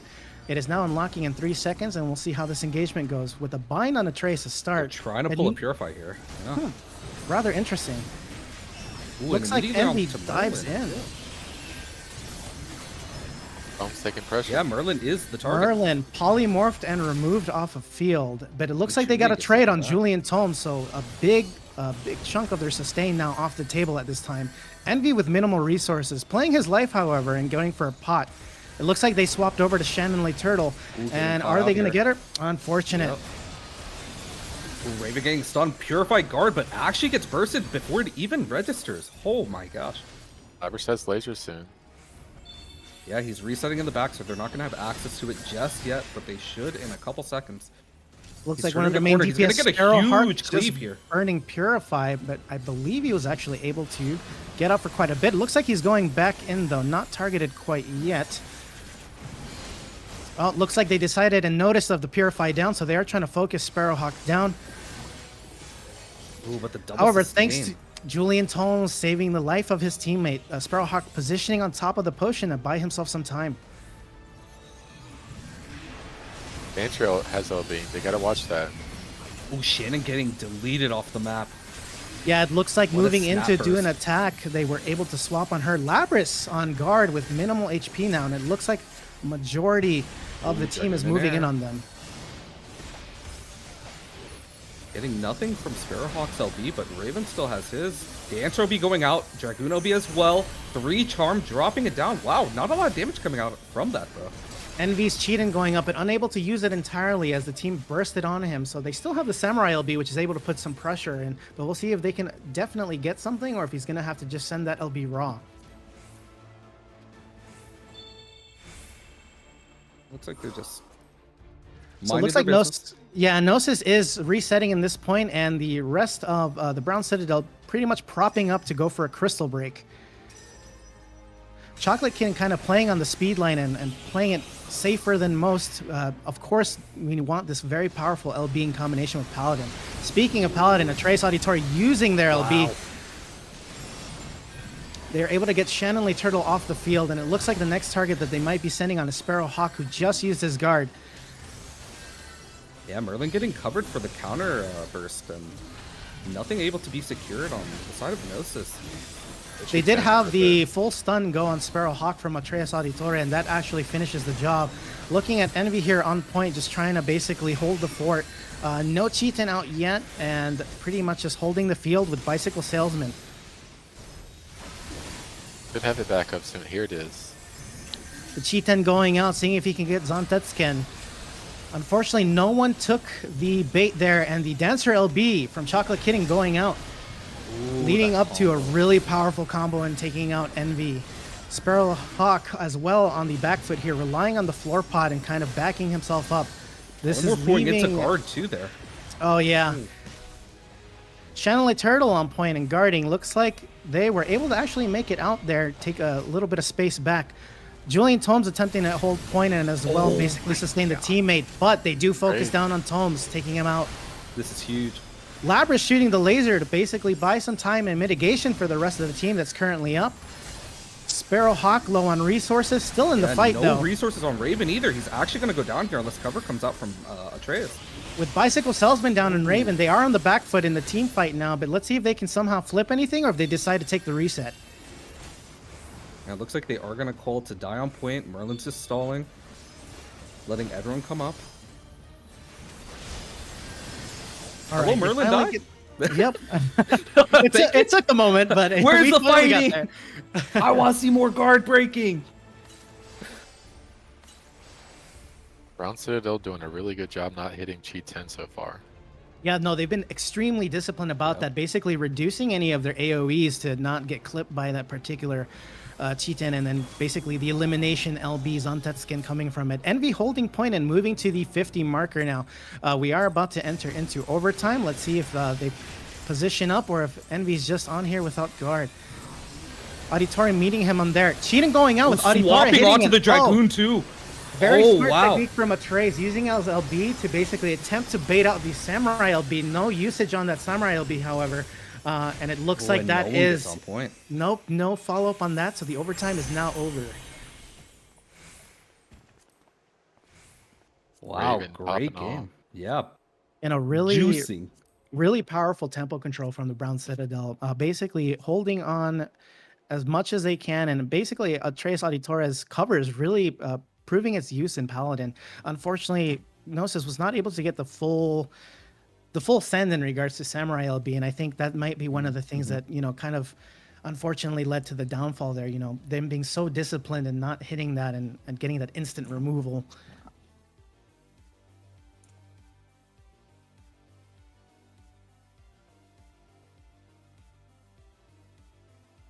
This. Yeah. Oh.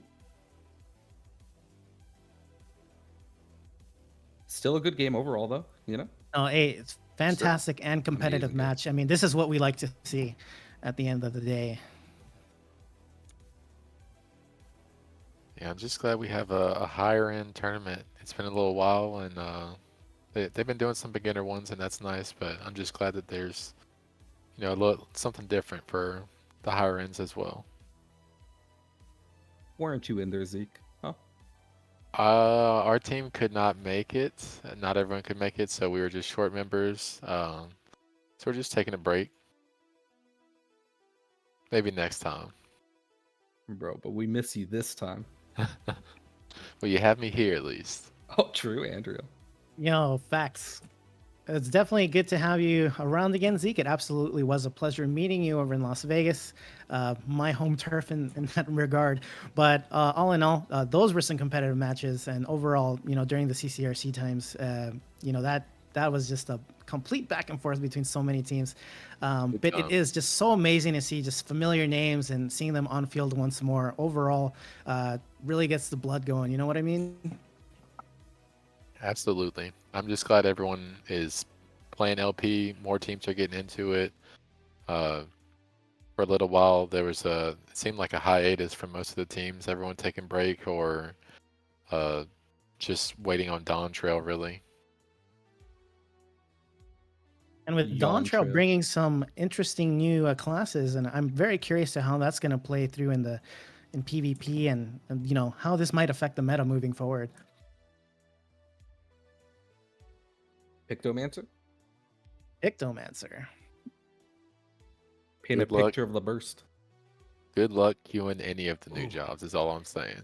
And on the bright Alright. side, people are not going to have to use the paint LBs, but here we are looking at Comp 1, which is Aribea, Usada, Pecora, Buzzy Wuzzy, NBA Superstar, and Ice Cience. Definitely a strong team. Oh, look at all the cats. I can't pick a favorite. Because they're all cats. Yeah. What are you trying to say? Hold up. All cat girls look the same? Is that what you're saying? No, not at all. But we do have Solar, who has Regis Darsic, Kirses Asfina, Iron Chef America, Senses Nero, Arimimi, Bunimi, and Alice Schuberg on board, cheering on everyone here. Alice having been our commentator in the beginning. So really good work out there, Alice. We are looking forward to seeing you on field. And we have VH for the first map. Ah, yes. Volcano.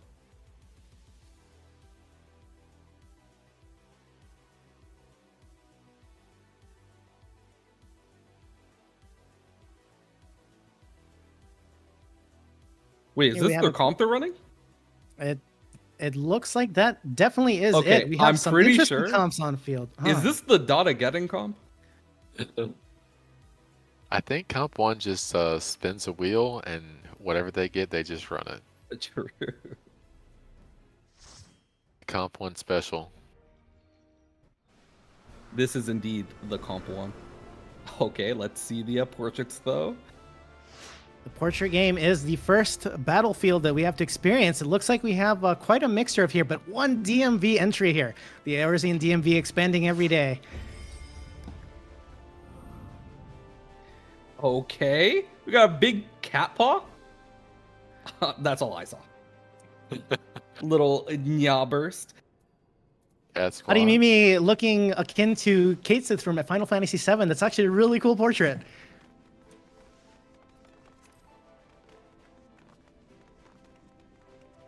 I can't wait to see this match.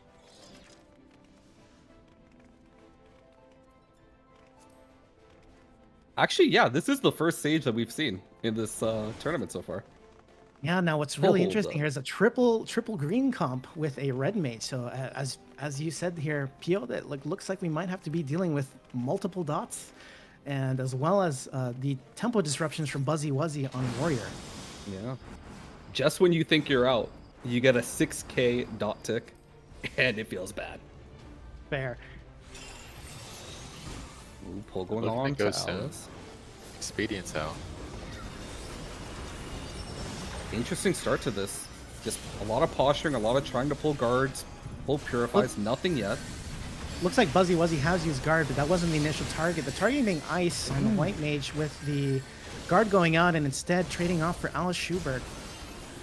Ice still being sent on from the rest of the enemy team, the opposing the team. play World works, Star yeah. kind of trying to go for them here. They have no resources, but looks like they are making it out, slowly making their way towards the floor pot. Looks like confirming their survival in this case. You cannot escape the dots. You certainly You can cannot with run. a lot of the team backing up here. They just recently lost their summoner, and looks like Arimimi also with low Oh, resource and recently huge stunned. stun. Ooh, Huge stun by Buzzy.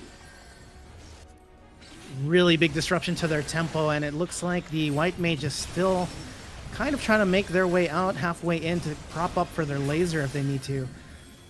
Looks like they found themselves a safe corner, however. Oh, but it looks like Buzzy Wuzzy finds them as well, and it looks like it's being resent on the White Mage. Ice getting It's traded in traded. return. Yeah. All right, 2 White Mages down. And we do see that the Dragoon Census does have LB just about up. Will they use it now, or will they save it to be combined with the White Mage Laser LB? Probably wait for the warrior if they can. It's Buzzy coming up popping soon. the warrior LB. Alice going extremely low and getting taken down as well. Rated Sada again. Pecora Oh getting my. removed as well, but it looks like they're still maintaining momentum. Removing the Bard off the field. A lot of trades going off, but And it looks like Comp Census one, yeah. might be the next target. He's trying to get away by using basically the map itself as a way to break line of sight. With no pot on the ground for them, it looks like they are just trying to find a way to survive. Floor pot coming back up, Oh, running that's through it, so but unlucky. unable to grab it and secure Okay. it. Server ticks. he says, bruh. Absolutely. I feel that. No, with Regis being the next target as a summoner due to their LB being up and being a high value target, it looks like they are successfully removed off the field while map mechanics are going live. With the Sage LB going down, protecting the team need be from the mechanics themselves. They get off point even though they have the Sage LB.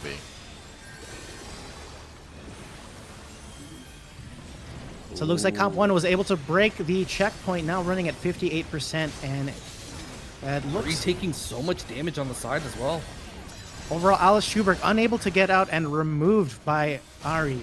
Ari taking the time to go ahead and elixir to kind of re-up their resources while World Star is being getting sent saved. on. Oh, nah, he's gonna be okay. All right, looks like the speed lane playing its part. World Star taking some time.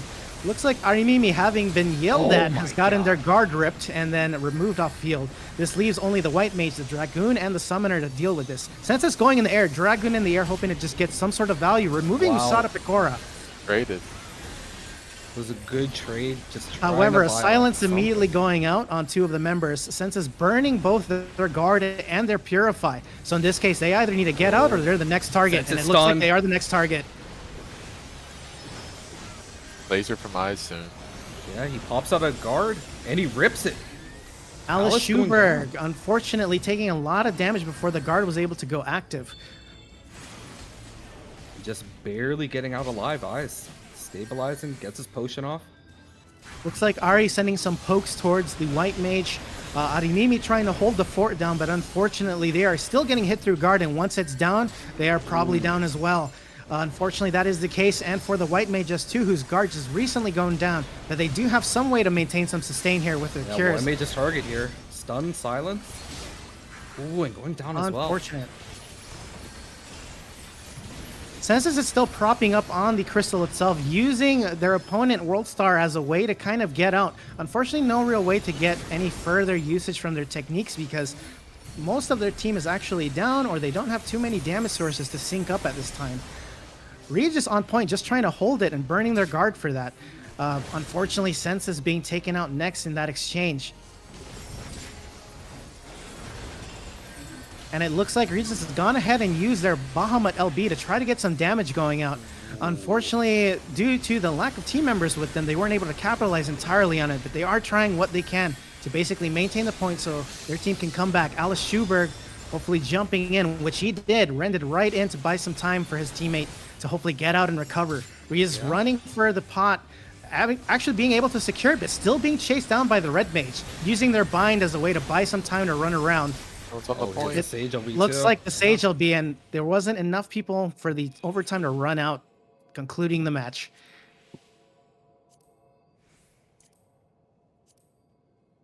Wow. Every time you see like 4 dots on like the amp up from Sage, you know you gotta start running, bro. Oh no, gotta absolutely! It get really up outta becomes there. a full defensive game for the most part. Yep. With this match concluding, we are now waiting on Solar to go ahead and choose a secondary map that we'll be transitioning into. And it looks like once again, Palystra is the decision, and we are allowing a few minutes just for any comp and lineup changes at this time.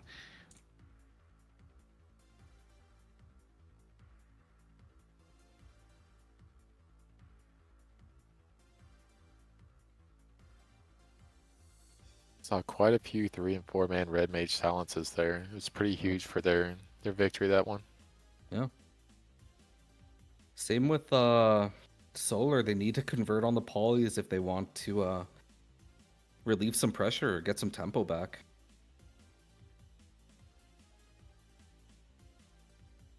Oh no, absolutely. As I mentioned, you know, with the multiple dots, and as you mentioned, Pio, with the warrior being able to pull someone back in or just disrupt the tempo overall, it really is hard for Solar to get kind of like a footing to move forward at this point. Looks like there weren't much of a comp change. I do see that we might have had just some class changes in between members. I'm seeing now Buzzy Wuzzy on Scholar. We have Usada Pecora on Red Mage. Stick around and see if this is the finalized comp.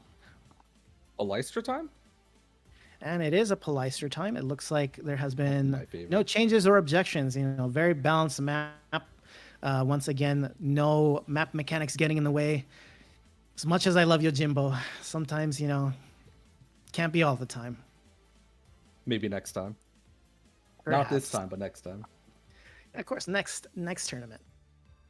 Next tournament? You mean tomorrow? Oh, you know it. Oh, yes, sir. Wait, isn't there a whole nother, like, 2 more hours to this? Hold up. We Plenty can of still chances get for some more Yojimbo, clock but down. Yeah. perhaps maybe we can use the power of manifestation to get a lot more red sands on field. Let's go. Nah, that map is permanently banned. Nah. Oh, the DMV portraits. Looks like a lot of DMV entries for the day. A lot of people getting their license to kill today, and it looks like on Solar's side, not really too many changes. Still some really interesting portraits to look at. Usada got the fancy DMV portrait though. Did the pose and all. I like it.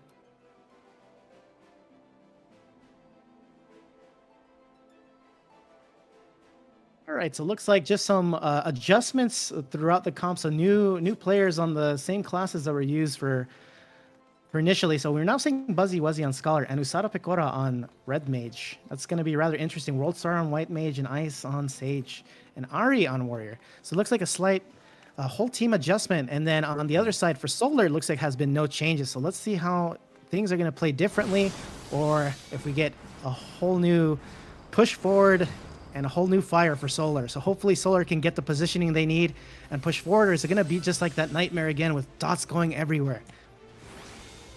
Opting to play the opener a little bit slower. Ooh, Ice getting pulled It looks in, like double Alice guards. going for a pull. Yep, 2 guards going out, and let's see who Yeeting the main back home. target. Looks like Alice Schubert jumping back in, and then Polymorph. It looks like Alice is the main target, and they are able to secure that kill. However, there was a trade with the Red Mage, with Arimi Banini kind of running back into the speed lane here to protect themselves from the Sage.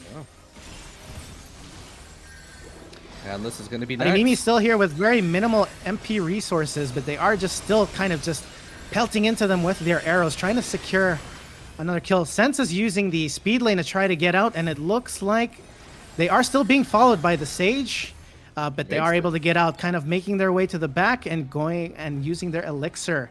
Throughout Solar, they have a lot of minimal MP resources, with only World Star really only being the one with low MP, but having plenty of time to go ahead and pot up Usada Pecora in guard, and it looks like they're being sent on stunned and lasered by the White Mage, securing that kill.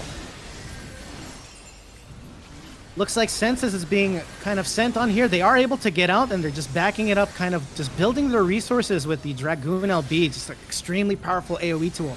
Buzzy Wuzzy, however, having Seraph available, but the Warrior, Ari Bea, going down.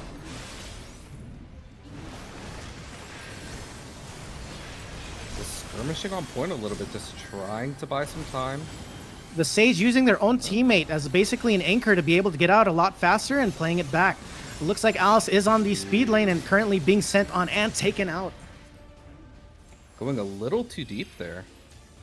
It looks like Comp 1 was just looking to kind of reset a little bit, or just kind of play a little bit more defensive. And Scholar LB. yeah. Oh, Yeah, no, it makes absolute perfect sense considering that they have the Sage Cage coming up, Red Mage LB, as well as Warrior Roar. White Mage The beam. laser White Mage going out, unfortunately not able to secure a target. Ooh, Crisis getting bursted in return. They sent it into the Scholar LB. Yeah. Looks like the Warrior Roar has gone up, but in exchange, the Sage Cage has gone down, preventing the Rigus. Dragoon from really getting any value Ooh, Sada from their too. LB if they want to go up. And It's it a looks like they very are scrappy placing on the game. 50 quite. In this case, unfortunately, Senses having to wait out the entire Sage Cage before they can even have a chance or opportunity to use their LB. Well, Alice is a target, but actually LOS is, and it's going to be just fine. Senses getting a flip in and then trying to move for the target here, which turns out to be World Star. Are they able to secure the kill? They actually are, just removing one of their sustain sources, but it looks like Alice Schuberg is attempting to be traded. I'm not able to get to the floor pot. Denied the floor pot and then removed. However, it looks like another trade might be happening with the Sage out of guard being the next target. There's no way. Okay. They are able to get secured, but it looks like their Bard is hanging on by a thread. They're trying to get to the floor pot, but it looks like everyone is trying to ensure that they do not get close to it. However, they are actually able to run back up the stairs and secure it. Oh, he's coughing. It's a big pay on right there. Unfortunately, Red Mage was able to secure that kill on the Bard. It looks like they are losing Also the the White Mage. Warrior.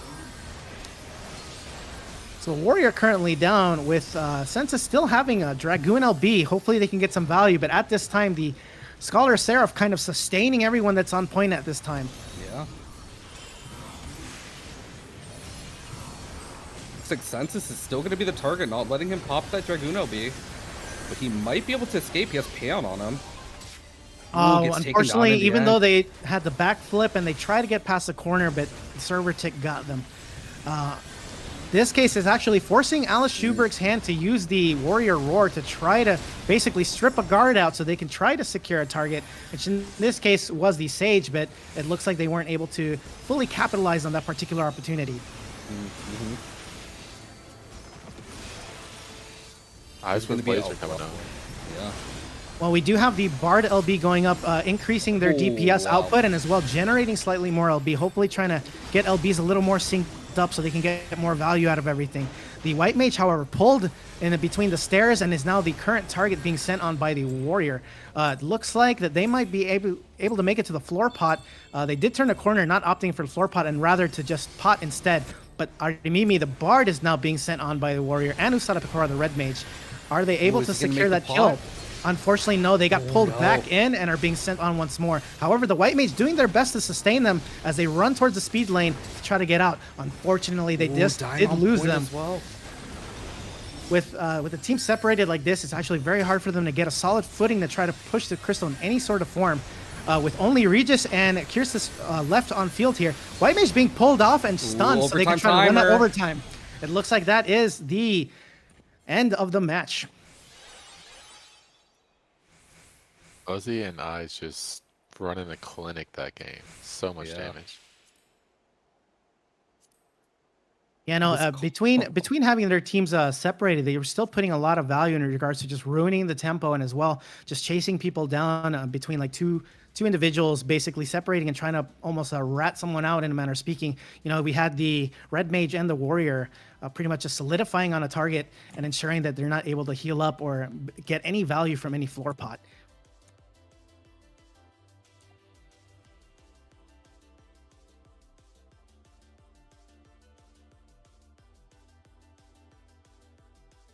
Yeah, definitely a interesting comp. When you think you're out, you're really not. The Red Mage comes with the Warrior, and you just kind of Yeah, no, get absolutely. sent to the spawn point. Oh man. It really is something out of a horror movie. You know, the minute you think you have a moment to breathe, there they are, just right behind you. And you would think, oh yeah, just burst someone on point. Oh wait, it's Sage Cage. Yeah, good luck. No, the Sage really showing how Man. powerful of a counter it is to Dragoon. Basically, Yeah. having to step into the Sage Cage to get the debuff to even damage anyone. So without that, unfortunately, Senseless was completely locked out from using their LB. Definitely an amazing game. No, it truly was, really showing off the high level skills of each class. A lot of the times, I would assume, when picking up Sage for the first time, it's kind of hard to really see what it can bring to the table. But this being a perfect example of just how hard it can play and just how it can zone people out and control the areas that it needs to control overall. Definitely.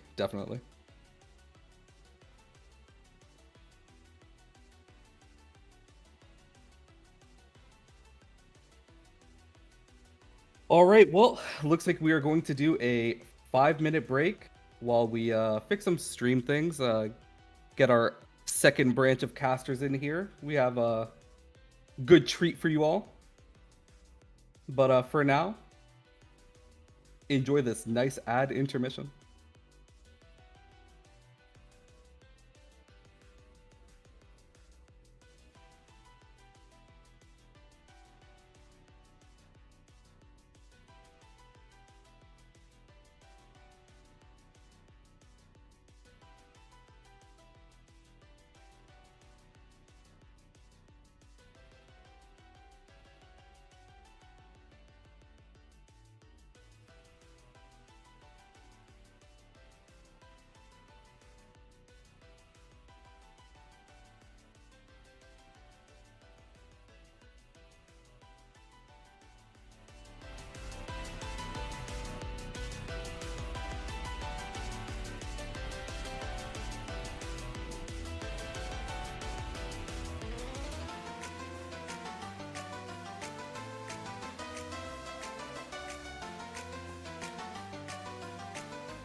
Okay, welcome back, everyone. Thank you all for being really patient.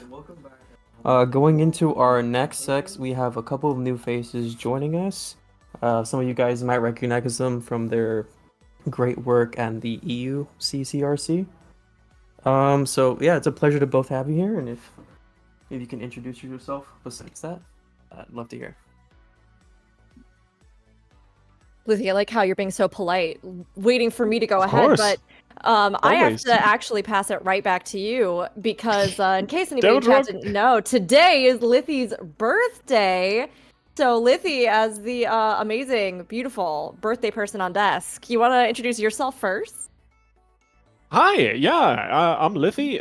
Yesterday it was my birthday. It's already past midnight here, but it's Saturday somewhere in the world, so it counts, I guess.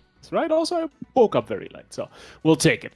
Yeah, I'm excited to be here, man. Duo of Disaster back together. We haven't cast something together since London, I think. It's gonna be exciting. We got some guards to break here.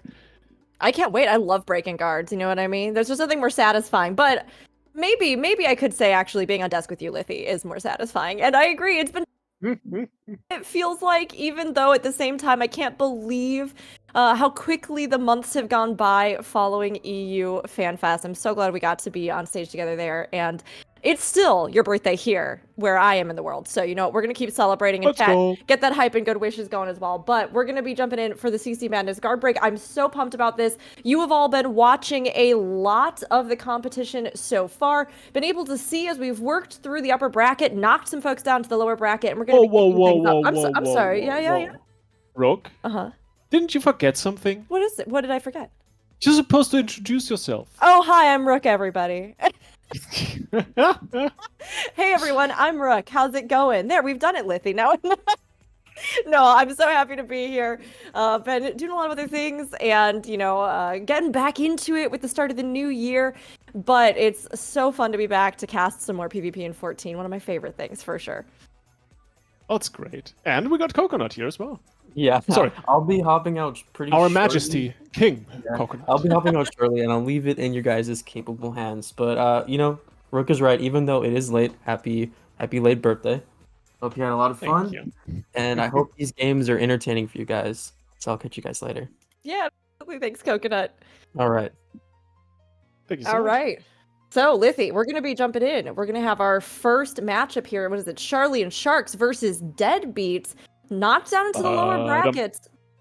Huh? Ba-dum, Oh, gosh. dum, dum, dum, dum, dum, dum.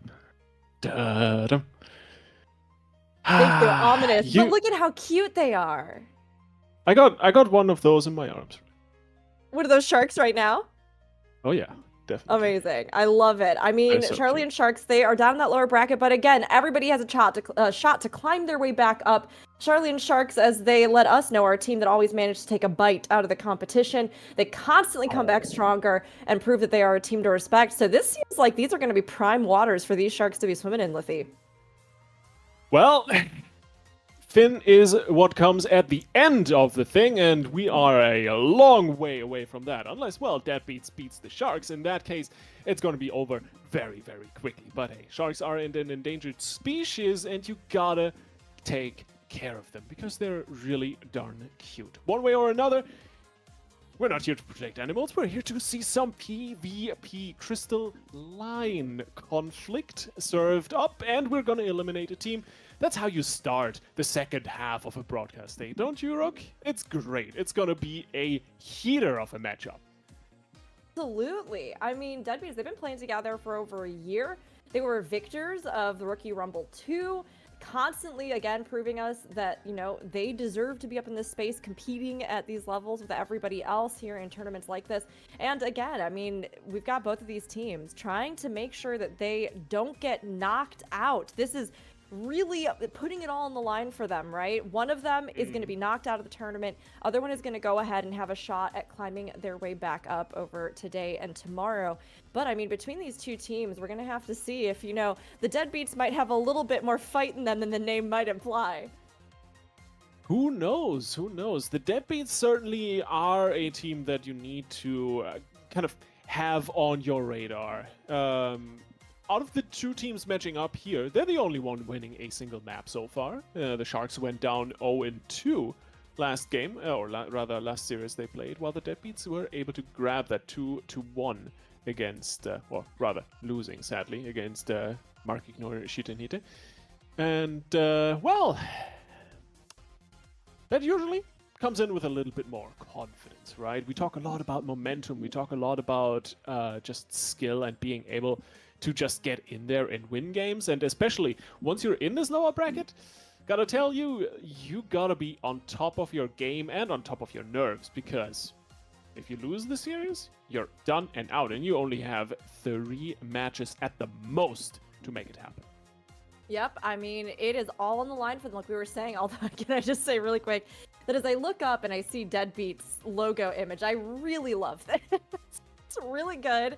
I just want to know who is the artist responsible for it as well, because it's really a masterpiece. But look, both of these teams are going to have to be playing masterfully here in the lower bracket. Of course, for our prize pool, there is 72 million gil on the line for that first place, 36 million for second, and 12 for third, with a total prize pool of 121 million gil over the course of this tournament. So you don't want to get knocked out now, not in the first day. You want to be able to stick in there and have a shot at bringing home all that beautiful gold that's going to be just raining down on you if you manage to land one of those top 3 spots, Libby.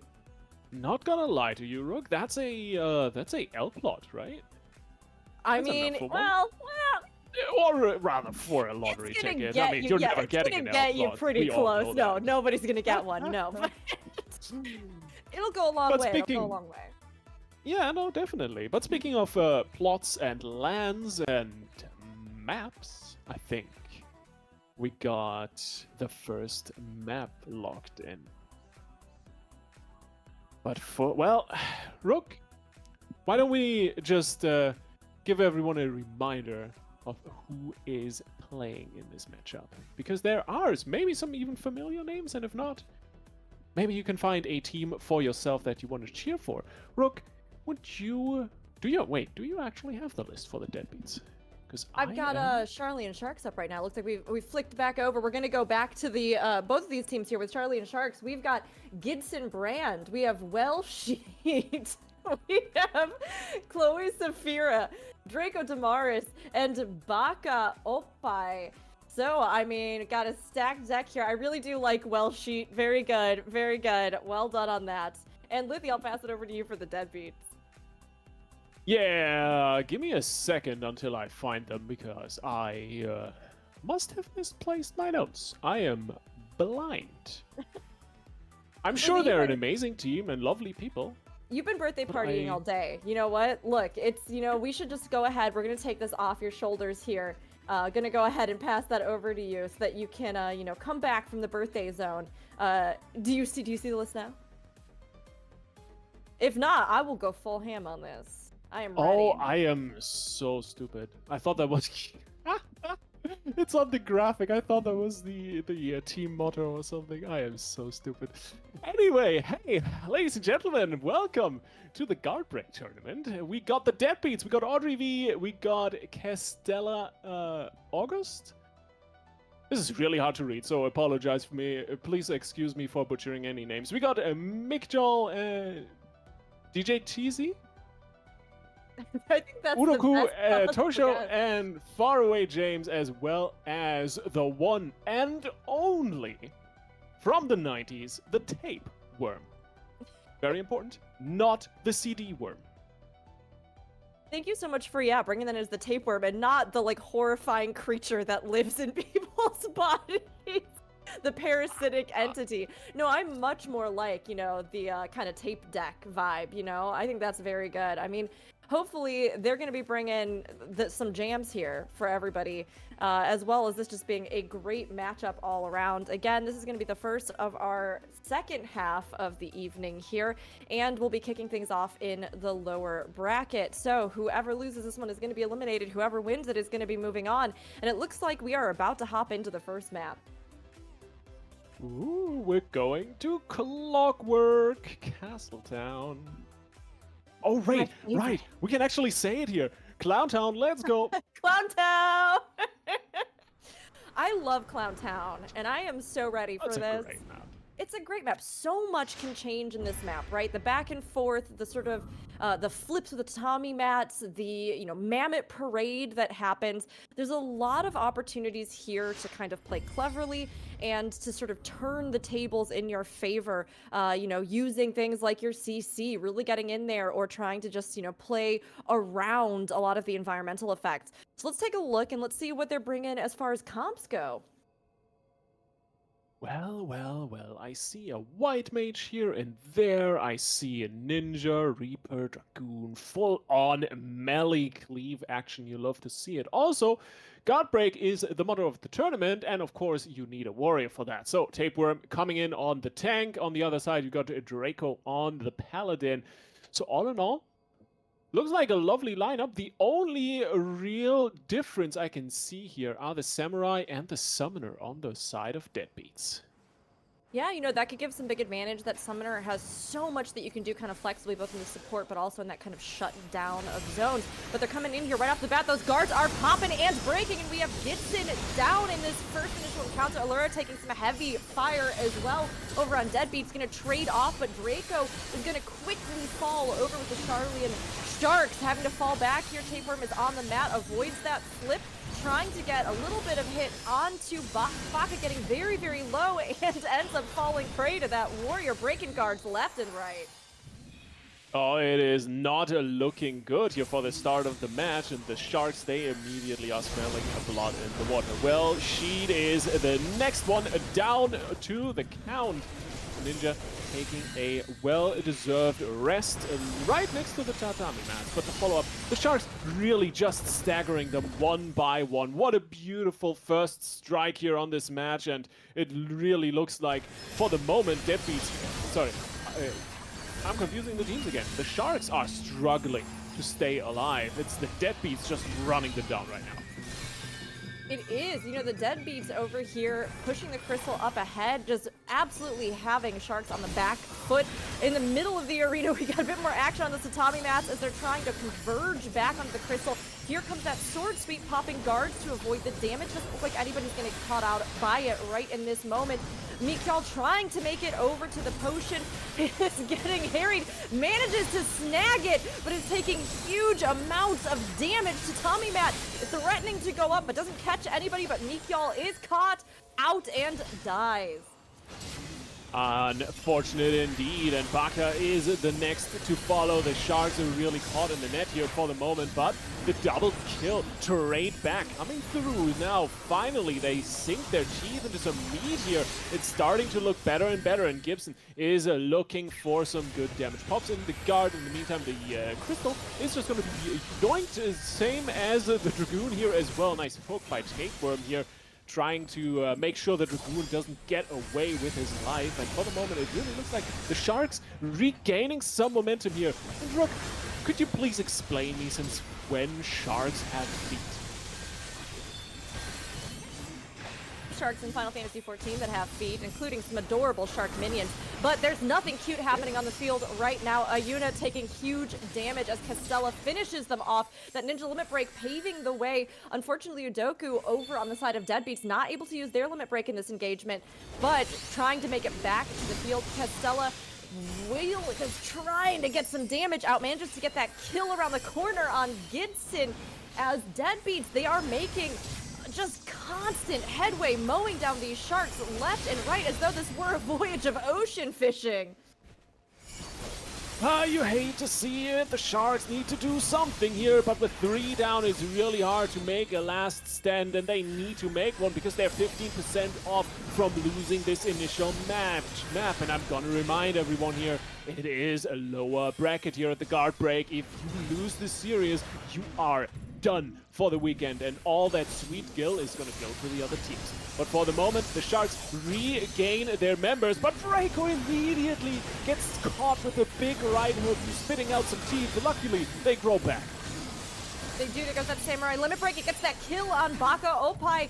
Baka's not going to be able to use their White Mage Limit Break, although Udoku immediately pays for that kill with their own death in turn. Ayuna, Wellsheet Gibson taking lots of damage here as that Summoner again just controlling that space, laying that down, and then setting things up for that kill on Ayuna immediately. Deadbeats just have a strong composition here. Gibson gets that protect out on Draco, but the guard is up. It's not going to do a whole lot as Draco comes in here to try and hold down the crystal just to hold it here at the finish line if they can. Maybe Sparker can get something done with White Mage LB. There's the big laser. They immediately pick up Allura with the kill there. Beautifully done, but now Tapeworm and Testella, they both have the LBs ready. They could make something happen here. And as well, the Ninja LB on the side of the Sharks ready. Maybe able to push a little bit further. The Marmot's coming in now with some big damage. You've got to stay clear of that area, and for the moment it's looking good. But Draco gets caught on the way out, absolutely executed. And with the last 10 seconds remaining, it's really not looking good for the Sharks here. Rook, they need to push this in overtime across the entire map. And it's Ayuna on the crystal, keeping them in the game. They have that Reaper Limit Break, but that White Mage Limit Break coming out from Allura does some big damage. Ayuna still in it, but Imped falling back around the tatami mats. Meanwhile, the rest of the team has made it back. Wellsheet dancing around the point here. Gibson trading off. There's that look away coming out from the Mammoths. They need to all angle away. We're going to have nobody gets caught, which is good, actually, for this battle as it continues to heat up. Deadbeats has the numbers advantage clearly, but the Sharks are not going to get rid of these. They're not going to swim out of these waters yet. They sense some blood, but the blood might be their own, Liffy, and they are unfortunately all off of the crystal. Gibson not able to make it back, and this first one is going to go to Deadbeats. I mean, the Sharks were trying, but they were treading water, Liffy. Yeah, a little bit more like out of water in that moment. Luckily, hey, they have feet, so maybe they can walk back into it. We'll see. First map, not looking good. I'm gonna be very honest with you. The Sharks are really in a lot of trouble here. And quite honestly, if you look at this player list here, right, you have people like Gitzy, you have Chloe and Draco. They're all top 100, if not even top 30 players. And then matching up against the Deadbeats. These guys are dangerous, incredibly dangerous, and I'm quite honestly almost a little bit surprised that this Summoner pick came in so clutch in this matchup.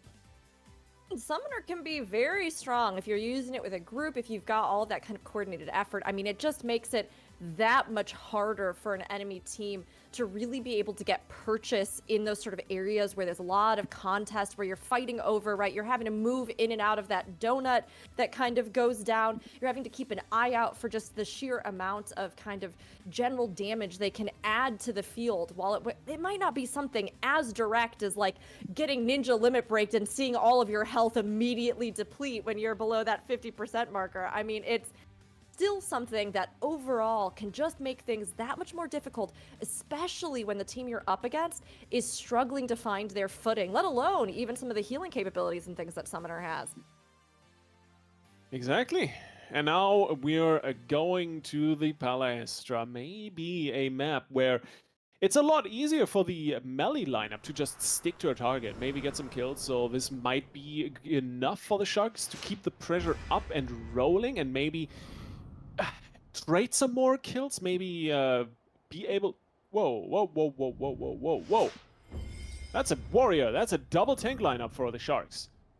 Sharks, they're trying to lock it down, hold it down, and see if they can just ride out this storm. But I mean, Deadbeats, again, for all that their name might say that they aren't really going in with everything they've got, they absolutely are. They are not as much a Deadbeats as they might like to make you believe, but we're gonna have to see if this double tank is gonna work out well, because it really seemed like last go around, Liffy, Draco just wasn't able to really accomplish all that much on that Paladin, just kept going down, kept getting focused, and really just kind of putting the team sort of at that disadvantage when you need everybody there that you can.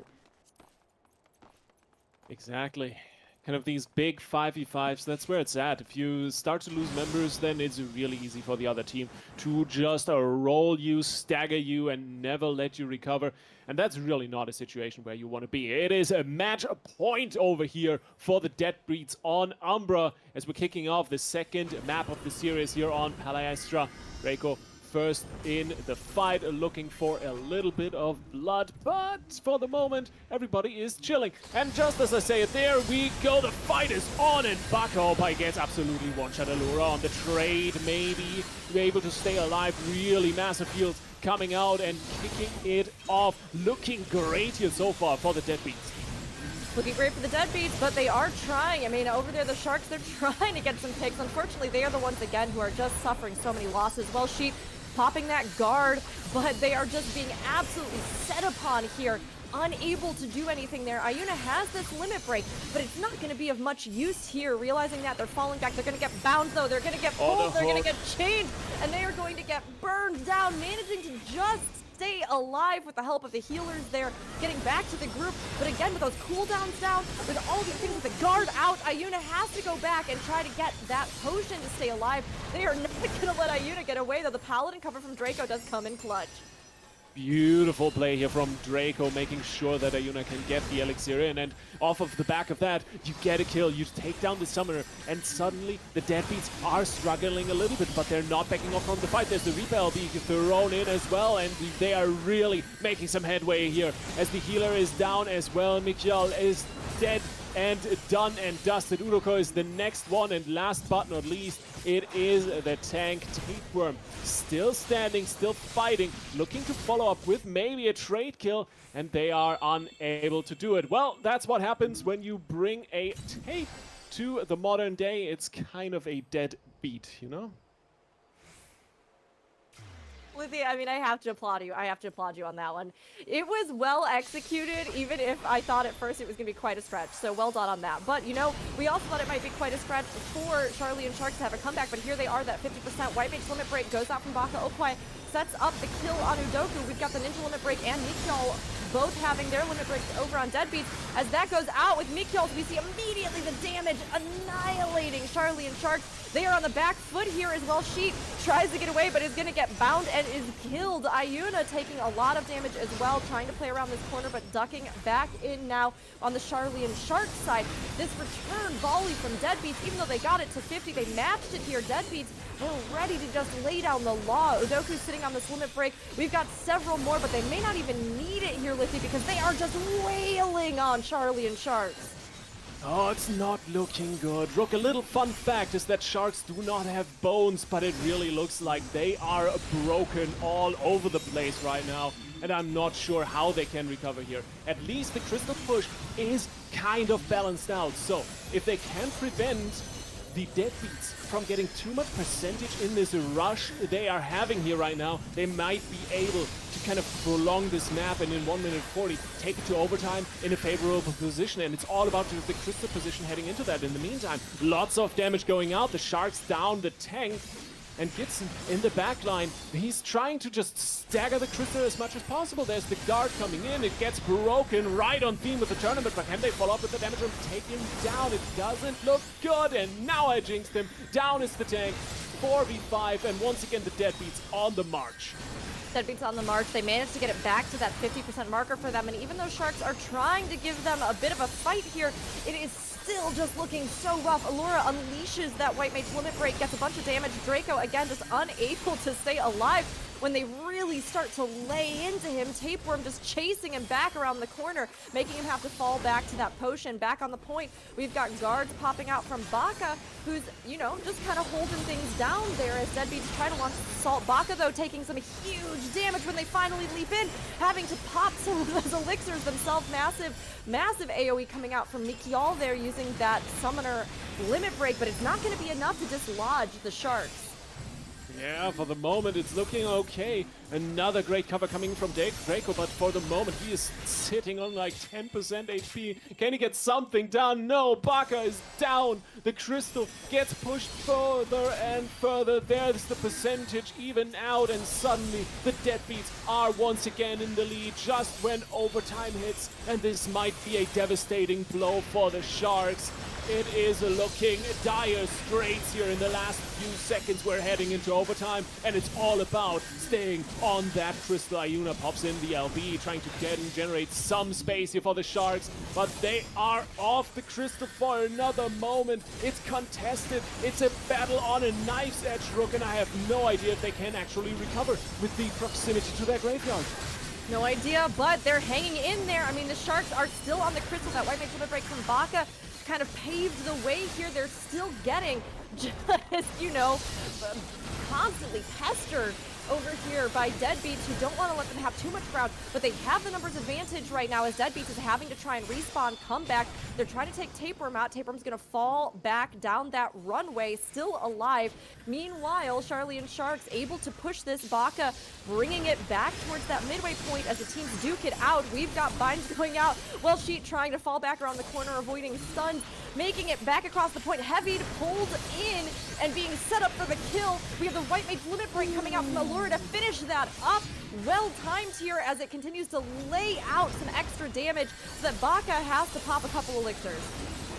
Wombo combo, and with that, it's only one Shark on the crystal right now. The follow-up kill landing on Sheet as well. It's not looking good here, Rook. The Sharks are just getting caught one by one. The Deadbeats brought the big baseball bat to this match, and even on home advantage, the Sharks really can't do anything for the moment. But the crystal is still going. It's still overtime, and there is a chance for a comeback. The LBs are rotating back up, though. Sheet has his almost ready, with 4 on the other hand, though, coming up for the Deadbeats, and this might get dicey in just a second. Sharks smell blood in the water with 2 kills found. Crystal once again getting pushed. Beautiful hook by Gitson, but is it enough? Can they grab the kill? It's not looking good in terms of damage, as Tapeworm is just staying alive. Another White Mage LB coming through, but where is the follow-up, Rook?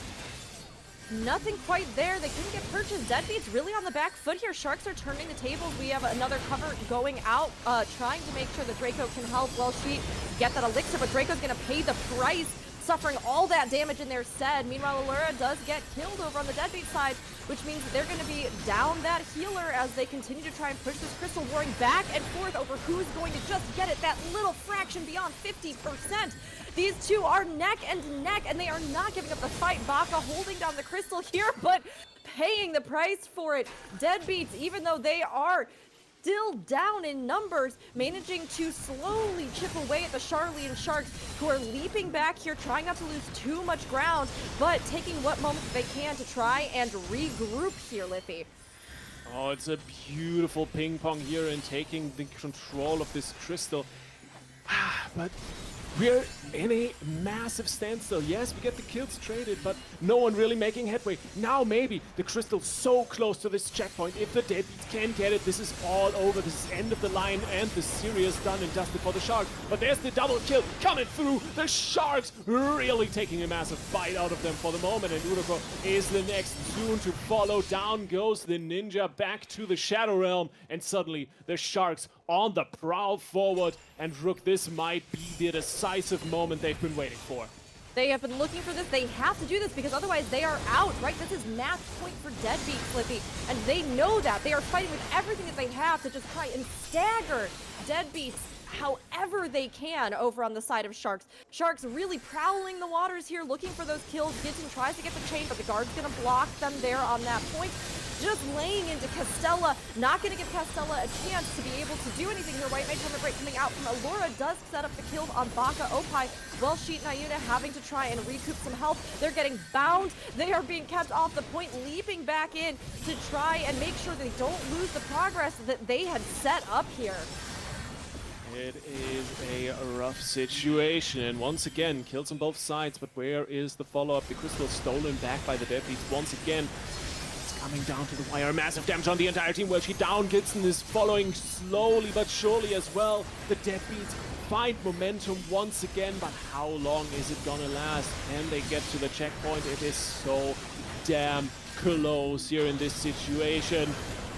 for the moment. Well, there's a lot going on right now. Uroko pays with his life for being a little bit too far forward. The damage absolutely insane, but 2 more limit breaks on the side of the Deadbeats. Massive roar coming through from Tapeworm as well. They're trying to break the guards. They're trying to make something happen here, but where's the follow-up? Triple White Mage LP. Massive damage coming in from Allura. Where's the follow-up? The damage is looking insane, but the kills are just not coming through. Baka Opai with an insane performance on the White Mage, keeping everyone alive. Recube is gonna be spammed. That button burning, probably flying off the keyboard. And so far, the Sharks with that double tank comp just staying alive and staying on the hunt. This has been an absolutely wild overtime. Both of them still deadlocked, 50% trading kill for kill, unable to get it up and around the corner and past that checkpoint. But Deadbeats, they are trying to swing it back. Gibson contesting them on the point, while off to the side, they are trying to get picks wherever they can. Wellsheet, after being imped, comes back in looking for a couple kills. We do have the Samurai Limit Break and the Ninja Limit Break, and a bunch more coming up over on Deadbeat's side here. Limit Break goes out from Wellsheet, does get that kill over on Mikyol. But, I mean, with Deadbeats having a bunch of limit breaks coming up in their pocket, this might be the coordinated moment that they need to be able to dislodge Sharks. They might be able to break the hold here.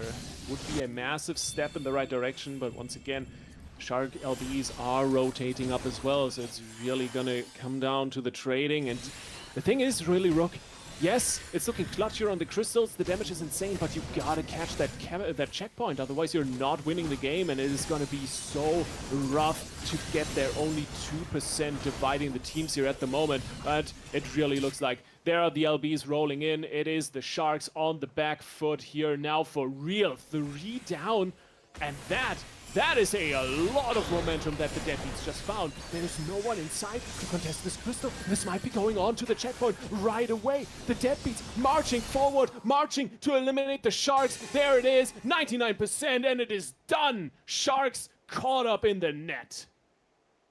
In the net, and Deadbeats fishing them straight out of the water here, taking this 2-0.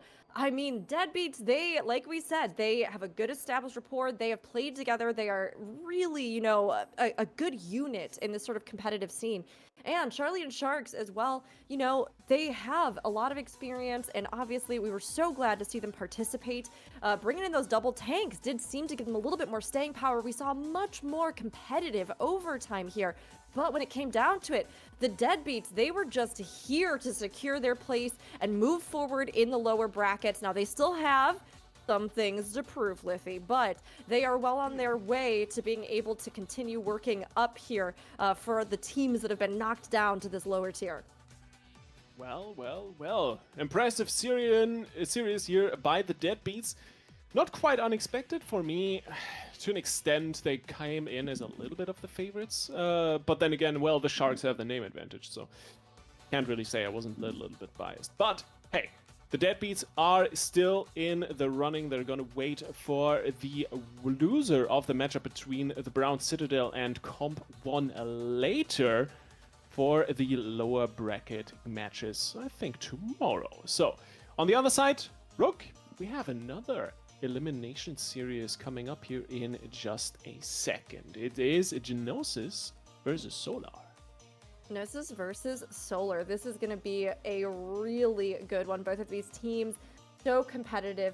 And Gnosis, as we know, really caught us by surprise at the last CCRC. Some amazing new talent that brought them to the finals. And after taking a bit of a break from that, they're going to be back here, coming in, fighting, giving it their all, right? And Solar, of course, as well, recently participated in Rookie Rumble 4. They are an established team, they are an established group, but they are coming in fresh for this competition. And while both of these teams are in the lower brackets, again, they're going to be giving it their all as they move forward. But we actually also have something to give away to all of you. So, chat, we have a giveaway with 5 Dripius. So, I'm not sure. I think Dripius might be the person that put these giveaway items up. If not, please just let me know and I'll correct. But we are going to be doing a giveaway here in the chat. So keep an eye out, and when that pops up, type exclamation point, oh no, sorry, just type PvP, just PvP in chat to be entered into the raffle. So keep an eye out. Again, there will be a giveaway starting in the chat. You'll be able to see details there. And if you'd like to enter, type PvP to be entered to win. But I mean, Lithy, both of these teams, again, were coming in. I mean, we've seen Gnosis, but Solar coming in here as well to try and prove their mettle against them. What do you think? Do you have any feelings? Do you think one or the other is going to kind of take it here?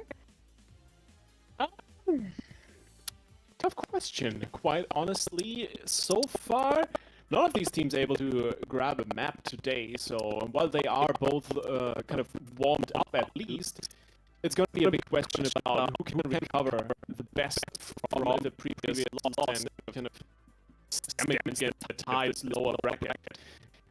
I love talking about just the stress that you're under as a team if you get into this elimination spot. It's not a fun place to be in, but quite honestly, Gnosis, they've been at the CCRC, and a team like that, they have the experience, they have the nerve strength, they should be fine. So I'm kind of seeing them up ahead here. They might. I mean, you know, Gnosis are strong contenders, and I mean, we'll see. I'm curious to see what Solar is going to put down for us here in the competition. But, you know, having seen Gnosis play, depending on how their break went, if they're still in, you know, vacation mode, if they've had a lot of other things, I know the start of the year's been busy for everybody. But getting back into the swing of it, I am excited to see them play again here and to kind of get a sense for what they might have been working on even in, you know, the last handful of months, or, you know, how they're kind of shaking off the dust, like you were saying, Lithy. Yeah, and hey, if you don't know who Gnosis is, it's Julian Tomes. It is Envy, So, like, again, I'm gonna repeat this probably for every single series tonight. I am so sorry if I butcher any of the names, so please forgive me. And, of course, we got DX Aver and Shannon Le Turtle. Very lovely name. We got Labras Rue and Yuyu. Solid lineup. Also, I honestly really love this this team screenshot. Doesn't that remind you of some game cover or something? It does. Oh, that is your classic beach anime episode. Yeah. Solar's definitely has that like beach anime episode vibe. And speaking of Solar, let's take a look at their lineup. So we've got Rhesus Darsic, we've got Crisis as Fina, Iron Chef America, Senses Nero, who I'm sure many of you probably recognize the name. I've had a lot of fun being on desk with Senses before in the past. We've got Artemimi, Bunimi, very good Lalafell name? No, there's no, I see no Lalafell, at least in the screenshot, but maybe we'll be graced by one here in the team when they actually unroll, and everybody watch out for your ankles if that's the case. And Alice Schubers, Solar coming in strong with this beautiful picturesque sunset picture.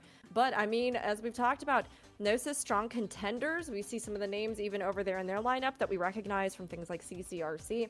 And, you know, while neither of these teams were able to take a map earlier in their upper brackets, this doesn't really say too much when you're up against some really fierce competition like we've seen in those upper brackets.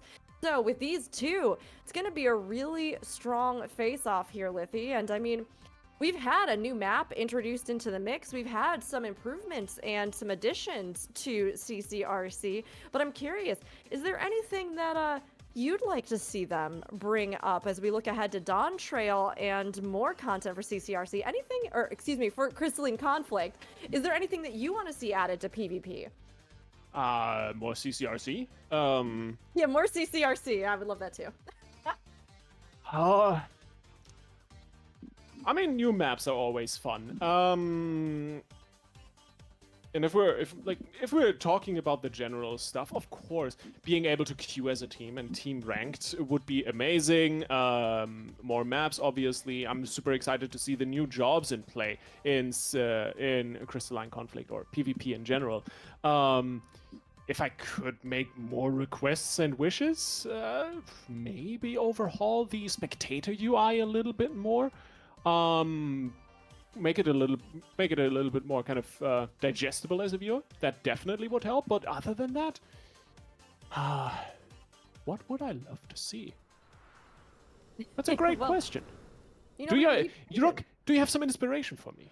You know, I have to say, everything you brought up, I think is so on point. And like you pointed out, seeing how those new jobs will play in the lineup with their sort of, you know, unique PvP kits will be really, really telling. And I'm curious to see how they will shift up the meta, or if they will. And thinking about new things that have been added, this is our latest map here that we're going to be coming in on. Now, the first time we've seen it since we started on desk, the two of us today. But this one brings some unique challenges here. We have these Oasis, obviously, where as we get to that sort of the blinding sun bearing down on the field, causing that ongoing damage that can happen in those phases. We'll have to see the teams play around the sort of heal over time buffs they can pick up from those Oasis, or, you know, making sure they try to counterbalance that. We also have the Sandworm pits here, Lithy, and those can be really defining moments in matches that take place here on these red sands. You know, Rook, I'll have to be honest with you. I really don't like sand. It's rough and coarse, it gets everywhere. Oh my gosh. But hey, let's see if that is actually a problem for our players here as we're kicking off the second lower bracket series of the day. A loser goes out. The winner is going to stay in. And first off, we are going to play some good old Looney Tunes, kind of chase each other into the corridor only to come out the complete other doors that you have no idea about. And, well, a little bit of a feeding frenzy as the tank gets one shot. Julian on the other side is still staying alive and just kicking it off with a massive damage. The Warriors on both sides. Explosive start here to the game, and it looks like Team Umbra is just gonna run away with it. Yep, Solar, you know, they managed to get some good kills, but we see that they had to fall back a little bit trying to get some of those heal buffs again as Sensus went to pick up. We've got that heavy going out on Regis. Regis taking some big damage, having to pop the guard, but Leverus over on Gnosis is actually going to die on the point. Shannon taking some big damage as well after that, and dying too. Solar, you know, they are on a map where the sun is at its zenith, it is at its strongest, and here in this initial exchange, they are going to just claim the crystal and set the pace of the match. Hook, a line, and sinker as well as Env gets chained back in, locked down and killed off. A beautiful stagger coming through. And you really gotta give it to Crisis here on that last play. That early, ready White Mage LB just completely turning the tides in favor of Solar. They did, they turned it right in their favor, but here we go, there's that effect going out. Looks like nobody's gonna get hit by it. Guards were able to protect them. Dragoon Limit Break came down. Julian is going to die as a result. We have the other return limit break from the Dragoon coming out from Sparrowhawk, but it's not going to get the same purchase over on Solar. Labrys sitting on the White Mage limit break, but taking big damage, has to pop the guard, trying to get back around the corner, trying to line something up, but being chased into the corridor here where they will die on that runway. Solar still looking good as they just continue to cause this trickle effect. Sparrowhawk having to pop guard on point, trying to fall back across the sands and make it to that Oasis, but there is no sanctuary to be found and they die within feet of the potion. The sun's shining, birds are singing, and the blood of the enemy is spilled on the sands. It's a good day for Solar as they're looking to just sweep this first map. But for the moment, it's going to be one last stand. 3-4 LBs ready, but Shannon immediately taken out. Julian bringing in the Primal Roar, but can they do anything with the follow-up there? The LBs are rotating that up. Crisis has the Eraser ready, looking to just hammer that in and take them all down. 2 dead on the floor already, and it really looks like Solar is just hammering the advantage home. For the moment, Alice is done and dusted, but with 1 member down on one side, 2-3 on the other, is it really enough? Hawk the next to follow, Env and Shannon the last 2 standing, and Solar just continuously on the push here. But a little bit of sunshine intensifying here, Rook. This could be where things change up.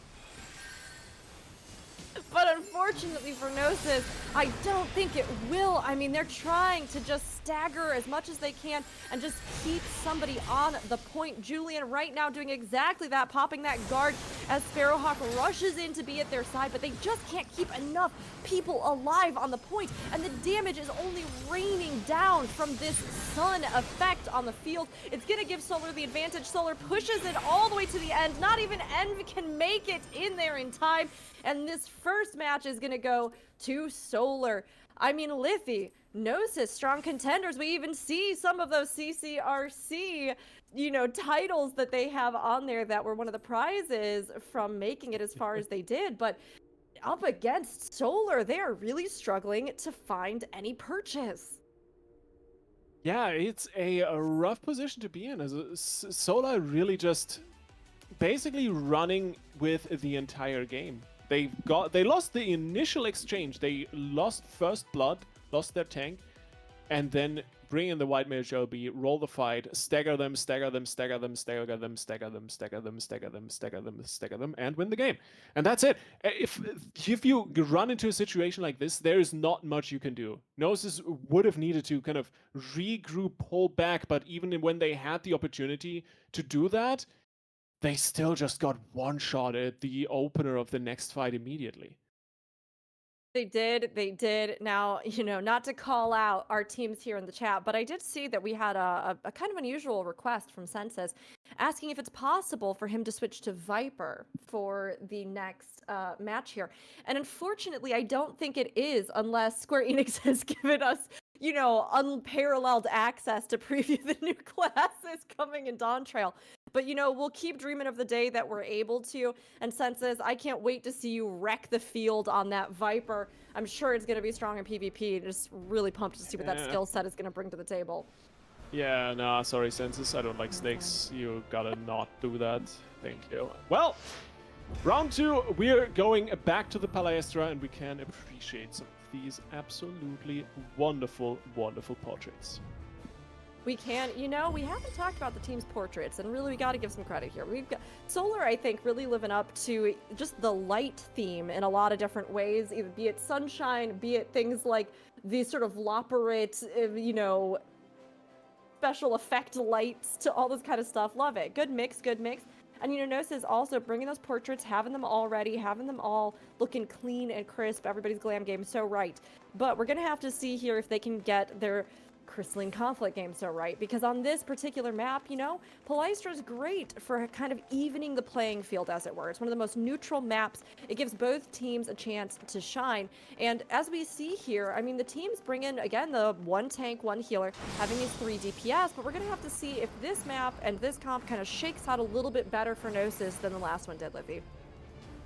Yep, Bard, Summoner, the double range on one side, double melee on the other, with the Dragoon Samurai duo here for N.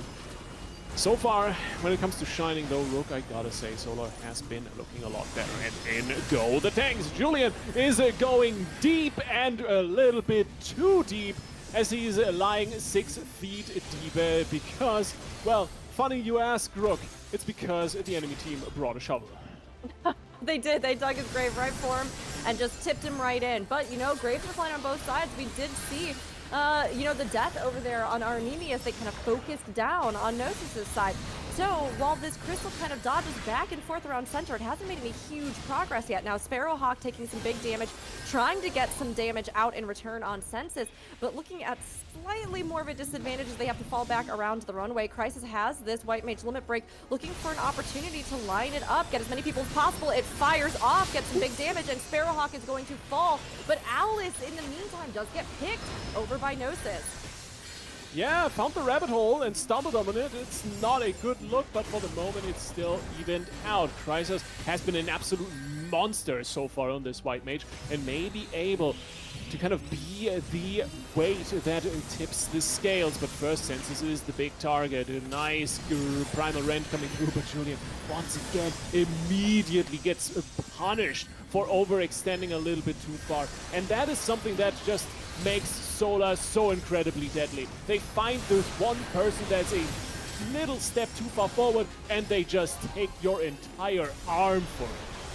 They do not give you any quarter with that. And we just are seeing them again cause this same kind of domino effect that they did in the last match, and they are not letting up, pushing over towards the spawn point here to try and just keep as much pressure on while that crystal ticks at the 50% marker. Now the teams are fighting it out right here in the front. Shannon popping that guard and just looking so low, no potion in sight as Senses gives chase over there, trying to get as much damage out as possible, gets that kill on Shannon. Shannon can't even make it back to fight on the crystal. That was a one-shot from half HP. Sensus has no chill. And I think I requested a name change from Sensus Nero to Sensus Zero quite a while ago. Still hasn't done it. And, well, keeps dominating nonetheless. Alice, the next target here. Good damage coming in. Primal Red and the one-shot. Blood for the Blood Lily. As Chrysos is down as well. It's not looking good right now for Solar, but Sensus still in the backline, causing chaos. But the crystal gets stolen away and pushed.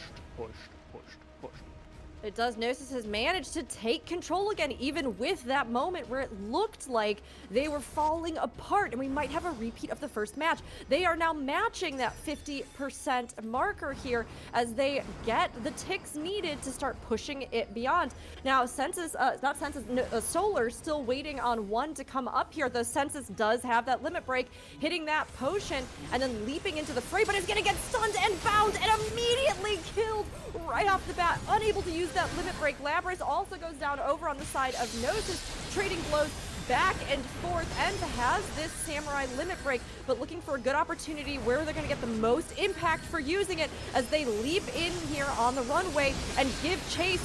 Burning down Regis. Regis gets chained. Regis gets absolutely laid into, but manages to get away and is going to fall back on the crystal. They are laying into each other, but right now Gnosis is looking, they're holding pretty well. Chrysos gets that White Mage limit break out though, and it does do some big damage.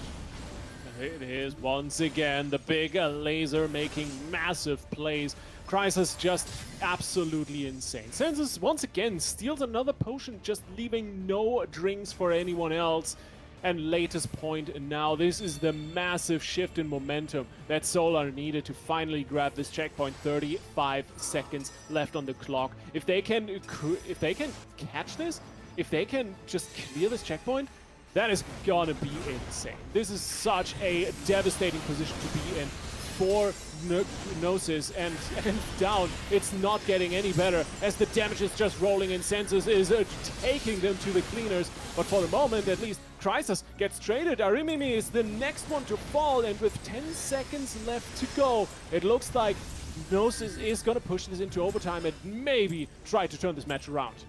Gnosis is bringing the crystal back around the corner, but of course, Solar's not going to let them have it easy. Labras gets bound and is just off the point, gets chained, pulled in, forced onto the point there by Alice, but Alice is dead, is gone. No threat over there as they come in. We have the White Mage, or excuse me, the Summoner limit break raining down from on high to help buy a little bit more room here, and Labras still just pushing the crystal back on the side of Gnosis, as Gnosis is putting the pressure on off point. They get that kill. They follow up. They're swinging it back. They're taking it over. Now they have to match or exceed that 61.6%, and they want to be in as good of a spot as possible, popping elixirs right now to try and make sure that they are ready for this next fight. Certainly looks good. There's the hook, and they chain it into something good. Alice is the target, down to have Sensus finally back up. Primal Rend coming through. Alice once again takes massive damage. Limit break ready, but the tank is down. Massive pick here for Gnosis, but look at the damage. Absolutely insane. Everyone is dying, and the healer is dead on the floor. How can they recover this? This is dire straits. Last minute, do or die time for Gnosis as Enfer falls. Sparrow down to half, but here's the LB. Can he hit it? Can he do the damage? No! They get off the point and they take it home. Wait, what? I'm just so lost right now. Gnosis evens out the series. Wild. Solar in prime position there. All of the kills were in their favor. So strong, but it goes to show, chat, you know it, we know it, wise man push the crystal. If you step off and you are at that threshold where the percentage is going to determine victory or loss, you will lose. And as we just saw, even with Solar's incredible play there at the end, the picks that they needed, if everyone steps off and you leave your opponents on it, even one opponent, they will win. And Gnosis, in this moment, having fought to the bitter end shows that you should always fight to the bitter end, because you might just get that. Now they're going to even it out here, and because this is a best of 3, we are going to move on to the next match with them, and whoever wins this one is going to proceed along the way into our lower bracket, while the loser will be bidding farewell to the tournament. But that was a wild fray there. I can't believe those last seconds of that match, Liffy. I did not expect that. I did not expect that at all. What a wild comeback. Gnosis really kind of taking it back, getting their nerves under control, making sure they stay up on target. And I think the kind of strat change a little bit to looking for more picks, looking for more punishment of overextending, similar to what Solar has been doing the entire time, worked out really well for them. It did. I mean, it just goes to show that, especially when you can get your DPS working in tandem, right? When you can really get those key picks, and we saw them doing that, laying into the warrior, laying into, you know, clearly shot calling and directing their sort of efforts. It really worked out well for them on that one, being able to just stand up way more than we saw them able to do in that first matchup. Now, of course, this is going to be on Cloud 9, and none of the teams are able to repeat maps through the series here, although they are able to issue bans on maps that they do not want to play on within a limit, of course. So we are seeing C9 being picked here, and this one can be a real toss-up, Liffy. Wouldn't that be something? I love Sensus's smile. Sensus has a great Cloud9. smile. Oh yeah, absolutely. So comp-wise, things are staying the same, no changes. So it's really all down to basically what you could call the micro changes, the micro adjustments, the adjustments you can make in the map itself. You're not changing your comp, those macro changes, but you can make different plays. You put different focus points. You change your shot calling. This is all the stuff that you can and probably need to do to take the series home. And I am gonna remind you again and again and again and again, it's lower bracket. If you lose this one, as it is the third one in the series, it's match point for both teams. Loser goes home. And you don't want to be in that position. Crisis, the big heal monster with the massive lasers. Maybe he can do something in this match once again. And off we go. Oh no, they will certainly remember the day as they caught Captain Sparrow. Oh my gosh. Julian immediately going down as well. Now, Solar, you know, they stepped off the crystal there at the end of the last one, and you can tell they are coming back with a vengeance, trying to prove that they deserve to continue in the lower brackets, taking down Labrys as well. They have just steamrolled down the path as they push the crystal up to this 50% marker. This is a tricky map. As you hit this 50%, it leaves you in a very vulnerable position. There's not a lot of places to play around, and there's just this big open stretch on the approach as you are laid completely vulnerably in front of your opponents. So they're gonna have to be careful as Gnosis comes back in for the re-engage, and they are leaping in right now to do so. Yeah, but Cloud9 has the issue. If you get caught in this position, if you get staggered, then it's really hard for you to regroup because you can push in so easy. But oh my god, what a steamroller just barreling through here as Gnosis picks up 2 quick kills. And even with the toss-up here, Rogue, I don't think that's going to be much of a difference. Then Alice has the LB ready. This could be absolutely dangerous. Alice down to 1 HP, taken to the cleaners, and it's a wipeout for Gnosis. It's a wipeout. I loved that you gave Alice that chance. Alice had that limit break. Alice, great warrior here, but nothing was going to turn the tables of that encounter, especially after that toss-up left everybody at such a health disadvantage. Gnosis able to now push the crystal across, trying to match or exceed that 67.9% that we see over on Solar. Popping elixirs, trying to make sure that they're all topped up on their resources, health, and everything else as they come here around the corner. Alice leaping in immediately for the engage. Now that limit break is still here, so maybe Alice can do something with it in this moment and taking a lot of the heat. But once again, Solar is the one that's going to end up getting some real damage dealt to them as we see limit breaks raining down from Gnosis. We have Senses down and out for the count. Shannon is bound, is stunned, is silenced, and is dead. And meanwhile, Alice taking a lot of damage, but Solar is coming out of this looking like they have the advantage.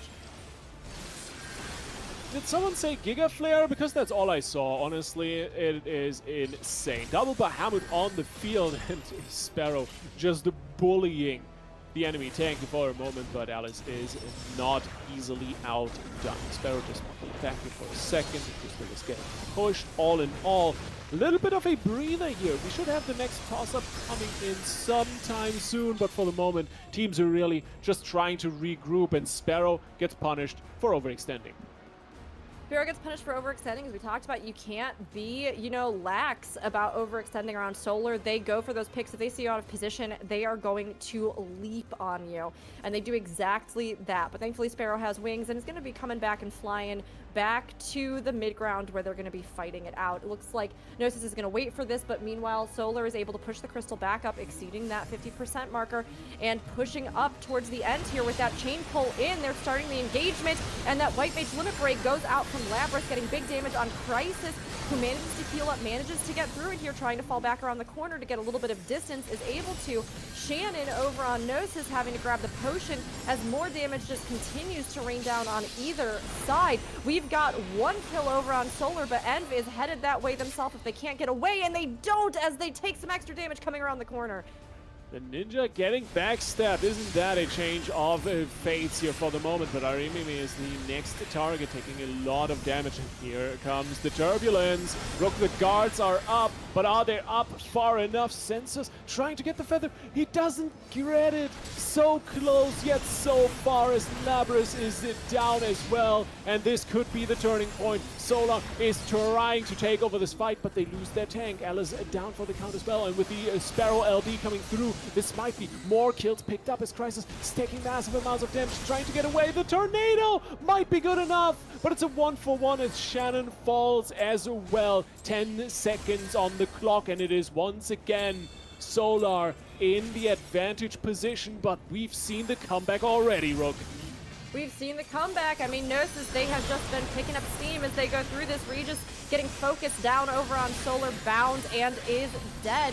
Gnosis has the whole team here. Dragoon Limit Break coming down from Senses, but it's not going to get any immediate picks. Sparrow, though, is going to get followed up by Senses and cleaned up before they can even reach the potion. We've got 1-for-1 on either side. White Mage Limit Break coming out. They're sweeping across the arena. It's going to lead to more deaths over on Gnosis, as now they have 2 out for the count. Stuns hitting Labrys and Shannon.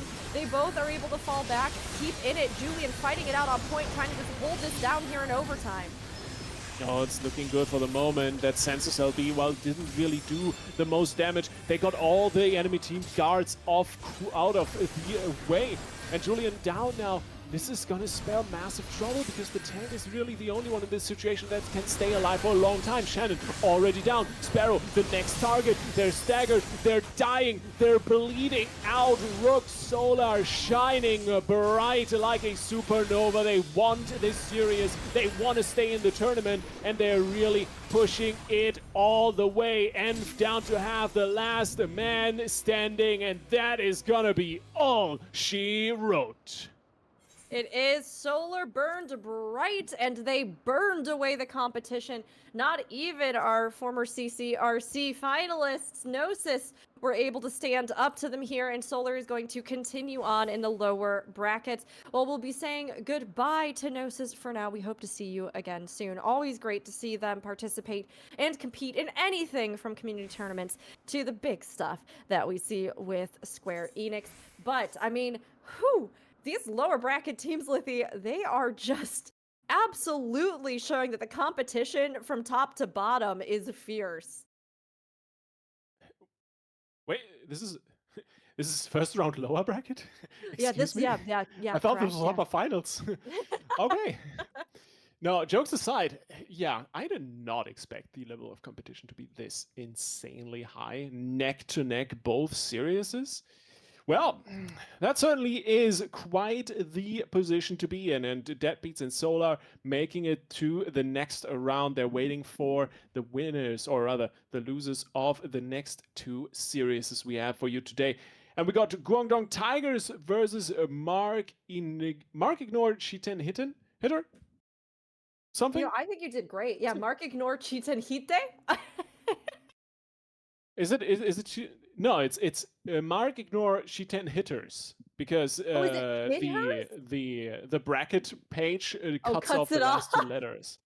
Yeah, that's why I was so confused. So yeah, Look, we're in a they JRPG, so I'm over here and I'm like, that could just be the Hite. That could be Japanese. We'll just say that's it. it's probably one of those ninja spells or something. Well, one way or another, that's only one of the two series we have. And the other one is the Brown Citadel versus Comp 1. And I want to remember that Comp 1 sounds kind of like the team to beat. It does, it's Primal's home team. Has a bunch of CCRC winners, finalists, and a rank 1 in their roster. So they are definitely the big heavy hitters of this competition. They are the Comp 1. They are the number 1 to beat. But that doesn't mean that any of these teams can't give them a serious run for their money. And of course, as we just saw in the lower brackets, this competition is fierce. So although they'll be up against the Brown Citadel, don't let the name, I don't know if the name would underwhelm you. If you like it, maybe you like chocolate. Maybe it makes you think of other things that are brown. But I like that the Brown Citadel, they're just kind of playing it cool. They're not really trying to, put on airs with their name. Although I am really curious where the name came from, Lithy.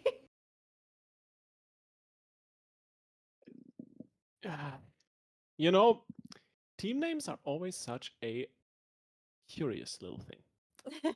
And I don't know. Maybe they like tigers. Maybe they like tigers and they are from Guangdong. Oh, Is I see. Guangdong For a place? Guangdong Tigers, I mean, yeah, that one, I think we can probably draw some other guesses from. But Lithy, do you want to introduce us? Like we said, our actual next matchup. Although we'll be doing both of our upper brackets here. Our first one up is going to be Guangdong Tigers and Mark Ignore Cheetah Hitters. We believed hitters. Let me double check. But yes, it is. You're right, Lithy. Hitters. So, would you like to introduce us to Guangdong Tigers? Absolutely. We got basically two of my favorite animals combined into one team. We got the Guangdong Tigers, and of course, it's SJ Sharks on there. We got also Jay Vermillion. One or two people might remember that name. We got Senayen. We got the original DSI. We got Mountain Boop, and of course, Medo Meshi, last but not least. I like the very nicely kind of album art looking team photo that Guangdong has. Very well done, very well done. But we also have over here this amazing team buff icon over on Mark Ignore Cheetah Hitters. Very good. This team coming together to bring the competition. We have Koyaki Nishimon. We have Kuina Kasetsu. We have Shum1, Taro Bulv, a name that some of you might recognize as well. Sarah Viasart, and I love this, Faul Roof. Adding those fantasy apostrophes in. I always love it. Very good. Mark Ignore Cheetah Hitters. Now, this is my first time actually seeing them, but they are an established team looking to kind of prove themselves after Rookie Rumble 1, where they took that victory, and they have a lot of crowd favorites here on the team. So, make sure everybody, we've been advised that Cheetah Hitters, they like to play some sneaky plays, some unusual strategies, and that they might just sneak up to surprise you. So make sure you keep a close eye on this one, because I think it's going to be a fierce match between the Tigers and the Hitters. Well. Bunch of top 100, top 30 players on the Cheetah Hitters, and quite honestly, if you're having a name like that, well, I'm expecting you to bring a ninja, at the very least. Well, one way or another, last call, ladies and gentlemen, and of course everyone in between, if you want to get in on the giveaway for a little bit of a, what was it, a minion, right? A little bit of a minion thing. You can type PvP in chat, as everyone is already spamming to get in on that giveaway. It's going to close momentarily, so get your butts in there. Get your butts in there. Get in there. Get yourself something a little bit nice. You deserve it. You know what I mean? PvP, Yeah. Type it in the chat if you'd like to be entered to win, and we'll be drawing that soon here. Lithy, I was thinking about minions today because I was talking about it a little bit on a podcast, funnily enough. But let me ask you: do you have a favorite minion in Final Fantasy XIV? Oh my god. You're pulling out all registers on the question today, huh? The Starbird is up there. Of course, the pod is great because I'm a massive Nier Automata fan. Other than that, I think the little blue owl. I forgot the name. That's fantastic. Oh yes, Little Blue Owl's very, very cute. Very cute. I love it. Good picks. Good picks. You know, I'm I'd probably be. forgetting something. I mean, there are a lot of minions, Liffy. So there's Well, what are probably a your few favorites? you've forgotten. Oh, geez. I actually really like the little. I love the Tengu, the little Tengu minion, and I really like the Hunting Hawk, and I also love the. Is it the little Tinker's Bell? Those three are some of my favorites. Oh, and the White Witchret. I don't know about you, chat. What are your favorites? There's so many good ones. There's so many good ones. And you know, honestly, Liffy, I would be surprised if the Guangdong Tigers, if their favorite minions weren't tigers, but you know, I mean, everybody can pick what they want. But you know, we talked a little bit about who they're up against, right? Chi-10 hitters, but Guangdong Tigers, you know, we mentioned that Comp 1 are some fierce competition, but actually Guangdong Tigers are the ones that really are just powerhouses, right? So going up button heads with all of these, you know, teams in the top, the Tigers are extremely active as a team and the team to beat. Considered to be one of the best NA teams currently, with 4 rank 1 players in the roster. They've got a bunch of wins under their belt from various tournaments, and are looking to claim this one as well. So, I mean, they're going to have some serious competition. I think these two, I think we're going to see some explosive matches. I think you might just be selling this like a little bit short, you know? Oh, yeah? A little bit. It's going to be an explosive match. It's going to be a really good one. The thing that stumps me a little bit is the fact that the lower bracket was already insane as all hell. And then we're looking at the upper bracket, and the teams, the names just look even crazier. So, what realistically can we expect? 3 maps? Definitely. 10-minute overtime? Good chance for that, definitely. Absolutely.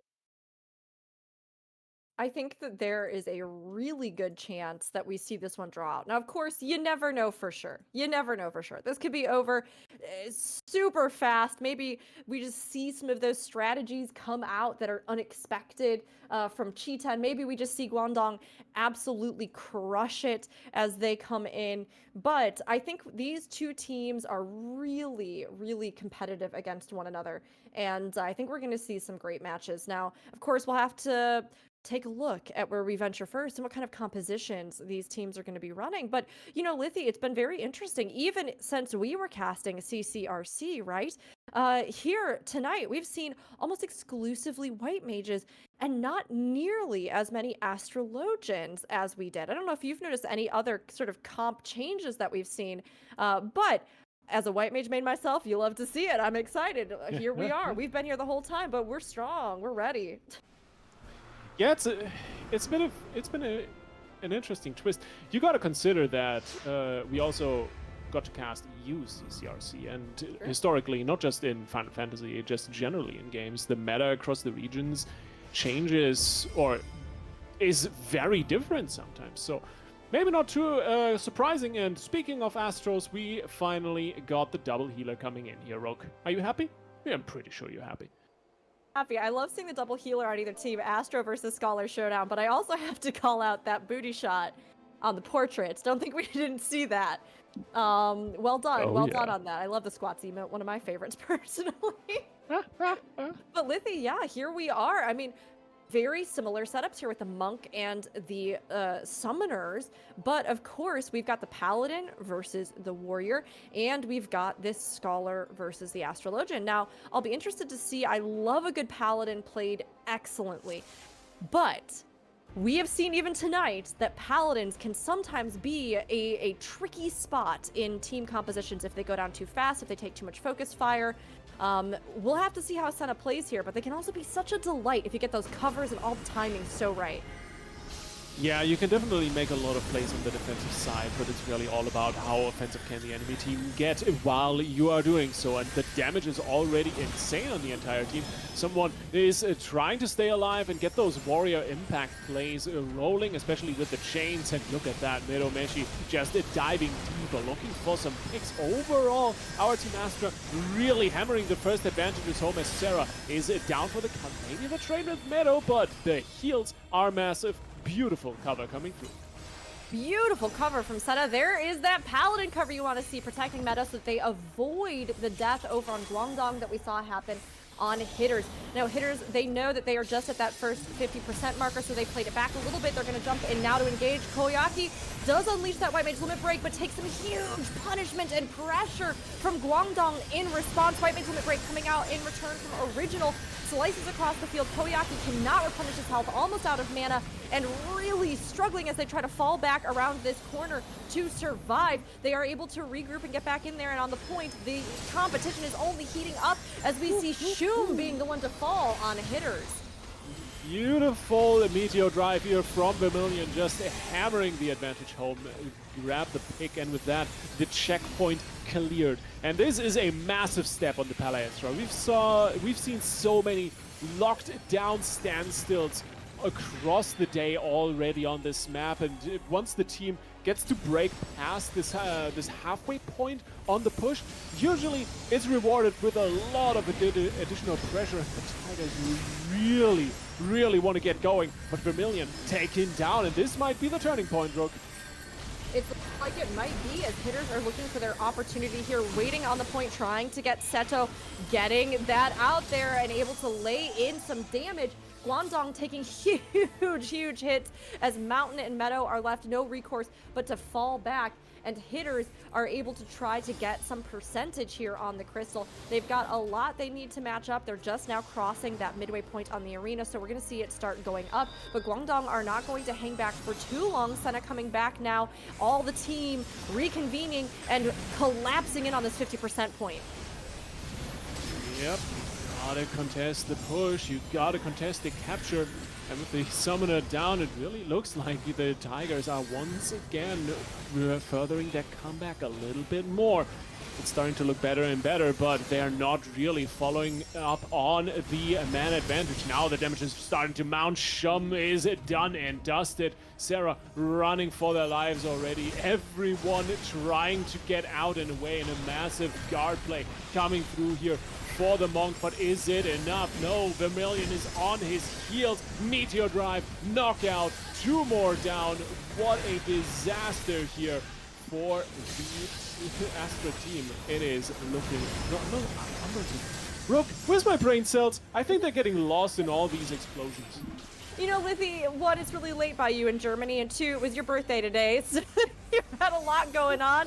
You're doing great, and I think your couple of brain cells are really pulling their weight. But also pulling their weight right now, we're seeing this Crystal coming up, creeping up, as we get 97% on Guangdong's. They are almost there, being contested by Hitters, who are fighting with everything that they have, but Hitters laying into them with those limit breaks, trying to get that damage. No picks yet, trying to get Z out, trying to get Mountain Boop out, but again, they are holding strong on Guangdong, and the damage is returning now as we see the deaths go out. Shum, Seto, Sarah all down, and it is going to go to Guangdong Tigers, who managed to just dislodge and then sweep in to take the first of these matchups. This is Guangdong. They are, as we've known and as we've seen, incredible powerhouses, but when you see the way that they coordinate these team plays, when they pace out when they're going to make their pushes, you can really see that rock solid foundation to their strategies and their cohesion as a team, Liffy. Yeah, if you flash your claws like that, it's going to be a rough position. And yes, you saw a little bit of a comeback moment here for the Hitters coming through. Once they got the LBs rolling, once they got a pick, they were able to make some plays happen. But the Tigers just, as you mentioned, really solid foundation. If you find yourself in a situation like that, just pull back, regroup, refocus. If you don't lose your advantage, doesn't matter how much the enemy pushes. So all in all, really well played, very clean execution by the Tigers, and except for like 1 or 2 moments, this looked like an absolutely dominant performance, and I am a little bit worried for the hitters in this series. You know, hitters have to pull out some of those strategies that they were talking about. They've got to be able to kind of get in there and get a sense. Now, of course, if the first match in a series, you don't always get a full sense of what the rest might have, but it definitely leaves you in a strong place if you come out of that first match like we saw with Guangdong, just really looking strong, having controlled the flow of most of the match, and really powering through in the way that they did. Now, of course, hitters did have their moments. You know, halfway through there, they really did kind of get it reversed. They were able to get those picks. They were able to sweep it back, but they need to be able to really lock that in and to let their pace be more of the dominant one, or at the very least, you know, be able to bring it neck and neck so that if they're able to do clever plays towards the end and kind of get those picks in really key moments that they need, that they'll be set up for victory. Now, this is going to be our match point here between Guangdong and hitters, and we're going to have to see how both of these teams do. Will Guangdong just continue to be a powerhouse and send hitters down to the lower bracket, or will we see hitters step up to the plate and knock it out of the park and into the lava flow with this one, as this is their map pick, Lithy, so theoretically, this should be one that they're feeling pretty strong on. In theory, very much so, yes, but I am not quite sure that's how it's going to play out, because as we've seen time and time again on this map, it is one where you can get easily punished for overextending, especially on that, with the double healer. It's so hard to follow up around the corners and really get the kills if the enemy team plays the positioning well. And I think positioning is the right thing to call out here, because that's what it's going to be all about in this match as we're kicking it off. Once again, it's match point for the Tigers, the hitters who really want to stay up on target here. They want to stay up on target. They want to be able to proactively take this, but they've got to play smart hitters.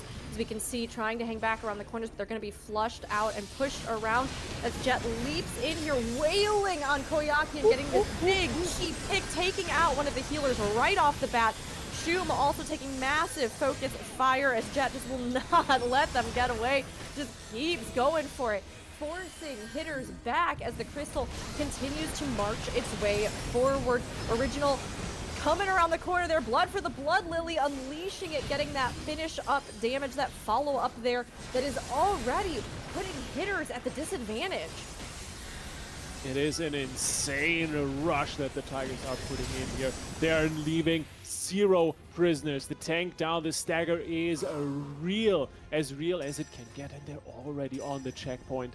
On match point, the Tigers are looking indomitable, and the hitters, honestly, they got all cards on the table right now. If they have an ace in the hole, then it's probably good to flop that on the table at the very second they can do it. And I'm not quite sure if they can at the moment. There's the Meteor Drive. They're looking for the one-shot. Sarah is just taken down. Absolutely annihilated, but the turnaround's great. Double kill. Beautiful combination here. That wasn't even a warrior LB. That is coming up now. It's Full and Kyoki that were making this happen. And for the moment, once again, a massive comeback for the hitters. But you gotta take the whole inning if you want to stay in the game here. There are those cards. They put them out. They got those picks, and they were able to change the flow back. We saw this in the last match, though. They're going to need to be able to hold on to this as they come around the corner here. Don't want to get too broken up as the Tigers begin to prowl, crawling forward, looking for their prey. Tigers hanging back for now because they know they have the leeway. They have 81.6% on the meter, and hitters are having to try and make up that difference. Here they go, leaping into the fray, and I think it's about to get pretty hot in here, Lithy. It is. It's heating up. It's heating up massively. A little bit of explosions and fireworks, and Shum is still alive somehow, some way. On the other side, well, it's a white mage on the floor. Surprise, surprise. In this situation, it's really not looking good for the Tigers, and a miracle turnaround. You could almost call it that, as the hitters are hammering. Kind of wondering when that wall is going to start falling. But the big thing here, Rook, is the fact that the hitters just burned every single LB in the book except for Foolproofs. And on the other side, well, the Tigers are going to come back pouncing with a lot of those LBs available. And here we go, massive explosions as Fool is taken to the cleaners, and that is an advantage you're not gonna let go. It is an advantage, and we're seeing that damage just continue to roll out from Tigers, who have absolutely bared their teeth and are sinking them into the flesh of their foes. They are taking them down one by one. Serapops, the guard, is going to get stunned, is completely unable to fight back, and is killed there on the point. Honestly, probably good to just have that reset. Seto going back, falling back, trying to get to the spawn as they await. Now, they did push it up. They were able to meet that 50% on the side of hitters, but Guangdong has 81.6, and the Crystal is just sweeping back towards their side of the court where they can claim victory. So as they come up here and come around, this is where we're going to have to see hitters once again hit a home run. Home run, definitely in the realms of possibility with all those LBs, and they're popping everything in the kitchen sink into this fight, and still somehow they don't get a single kill onto the Tigers. The fur just a little bit too thick to get through it, and on the turnaround, well, the LBs are rotating up. The Tigers are really looking for the comeback here, as Vermilion has the Meteor Drive available and might just look for a one-shot. The follow-up and coordination from the team definitely there, and here comes the Monk. Shum is the target, and Shum is dead on the floor. The follow-up is going to be nasty, and Vermilion is just steamrolling the enemy team. Once again, it really looks like the Tigers are taking over this fight, and it's what I mentioned already earlier with this map. There are so many corners, there are so many angles. If you fall behind at some point, it's so hard to stay grooved up as a team. It's so hard to stay alive in this game, in this series. You might just go down to the lower bracket, as we have overtime running out, members losing health, and it really looks like Rook, the hitters, are one step away from that grave 6 foot deep down in the lower bracket. They are looking like they are going to get knocked down there, but they are still in it, and they are fighting with all that they have. Shum trying to stay on, popping that guard, keeping their health as steady as possible, but they're going to get stunned, bound, and down. Koyaki is coming in behind them, has that limit break, could try to use it here to buy a little time. When you look at these amazing combos, the return fire coming back from Original as well, doing big damage. Senna has been having some amazing covers. We see one out right now, making sure that people who are the focused target of attention are staying alive even through the massive onslaughts of limit breaks that hitters have been unleashing. Now, hitters are back. They are still in overtime, and they are still fighting it out. They have that Monk limit break. It goes out. We get the pick on Meadow. Sarah barely managing to stay alive. Healers coming in clutch to keep them in the fight. We have the Astrologian laying out some additional AoE damage here, really getting some chunks of the health down, but Jet has that Meteor Drive again, is looking to try to find a target to unleash it, or what will be the best opportunity. Hanging back right now, trying to duke it out with Foolproof, but back towards the point, we see both of the teams really just laying into each other, but Seto is the first one to fall, and damage is going out onto hitters. Especially in a position where you've just lost the respawn distance advantage. You're in a rough spot, and Shum already popping in that guard, just trying to stay on the Crystal, just trying to keep the overtime rolling because they need to regroup. But a massive laser comes through. The tank is down. Where is the follow-up? That's always the big question. The damage is going to come in. Foolproof is a target, at least for a moment, staying a little bit safe here in the backline as the Summoner able to do the damage from range, but Koyaki is the big target. Foolproof gets one shot. They are bleeding out. Rogue Koyaki, I'm just stumbling over this name over and over. Trying to stay alive. They are keeping the Crystal rolling for the moment. They are, even one down. They are not out for the count. Staying on that point. We saw that pull go out. Shum, though, is going to get pulled right into danger and get killed here just as they manage to get their group back together on the point. They need to try and get everyone together. Limit breaks are coming up on both teams now. This is is going to be explosive. Balance is out over on Hitters. They've got that extra damage, but can they make good use of it with the White Mage out? Original down over on Tigers. This might be a good opportunity. They're going for Foolproof, though, putting the pressure on over on the side of Tigers. They're going to make Foolproof fallback, pop an Elixir. We have another Balance going out from Seto. More damage boosting, hitting the floor, but we're hoping the bodies don't hit the floor as the Hitters continue to push this, trying to war it back and forth across the point and get that advantage. They're bringing it up and around the corner, but they have one down. Koyaki is down and damage is flying out. That Summoner Limit Break really laying into Hitters. With all the LBs that the Hitters have been pooling, you could almost drown in it for the moment at least. We're gonna stay up on target. 1 down, 2 down. It's an advantage situation here for the Tigers. Vermilion once again with massive damage. More and more people fall, and there it is. The crystal gets abandoned, and the Tigers will take the clean 2-0 sweep. The Tigers, they showed why they are such a threat in this competition. And even though we have some of these other teams like Hitters who are bringing these curveballs into it and, you know, standing up there as some of the teams to beat, when you're up against the Tigers, it is so difficult. They tear you to shreds.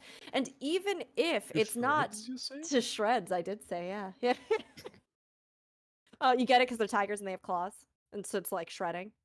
Don't, you know, it's all right. It's all right, Lizzie. You're tired. It's good. It's good. That was a Futurama meme. Sorry. Oh, you know what? Now we've both goofed. But really, when you see what the Tigers are laying out, they have such a solid defense and offense. They've got such great pacing of their team coordination of when they are unleashing the bulk of their assault. That, you know, hey, we did see Hitters give them a good run for their money, especially in that last matchup. But it is difficult when you're up against such a powerhouse.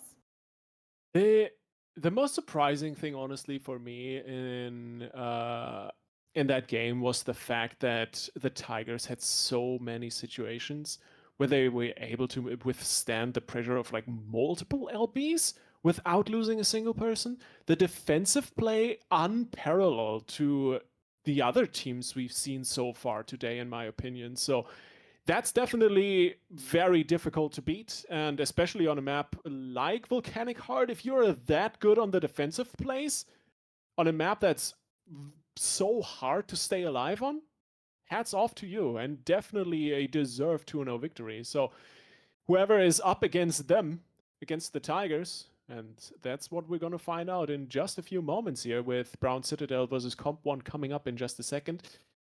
You need to make sure you have a game plan how to kind of circumvent this insane defensive play from the Tigers.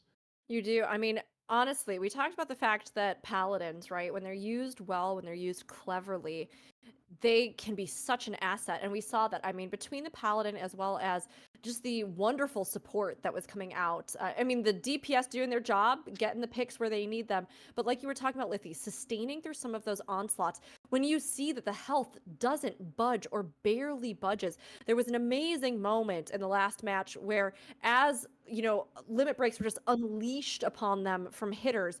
We got to see the Paladin cover going on like the exact person that was in the position to receive all that damage. And then the follow-up White Mage limit break from the Tigers that swept across the field, not just to lay damage into the enemies, but also to catch the few teammates that had been hit by the enemy limit breaks in the healing effect of that White Mage beam, which then almost immediately just negated the damage that had been done over on Hitter's side with those combination limit breaks. When you're looking at that kind of awareness of space, the awareness of, you know, the full use of your kit, and how you are planning and strategizing around it. I mean, that's an impeccable defense. And like you said, it's a notch above almost anything else that we've seen or that we even oftentimes see in such an offense-oriented sort of mindset in PvP. So well done on their part. But I'm looking forward to these next ones, and I think they're going to be some very good matches, Livy.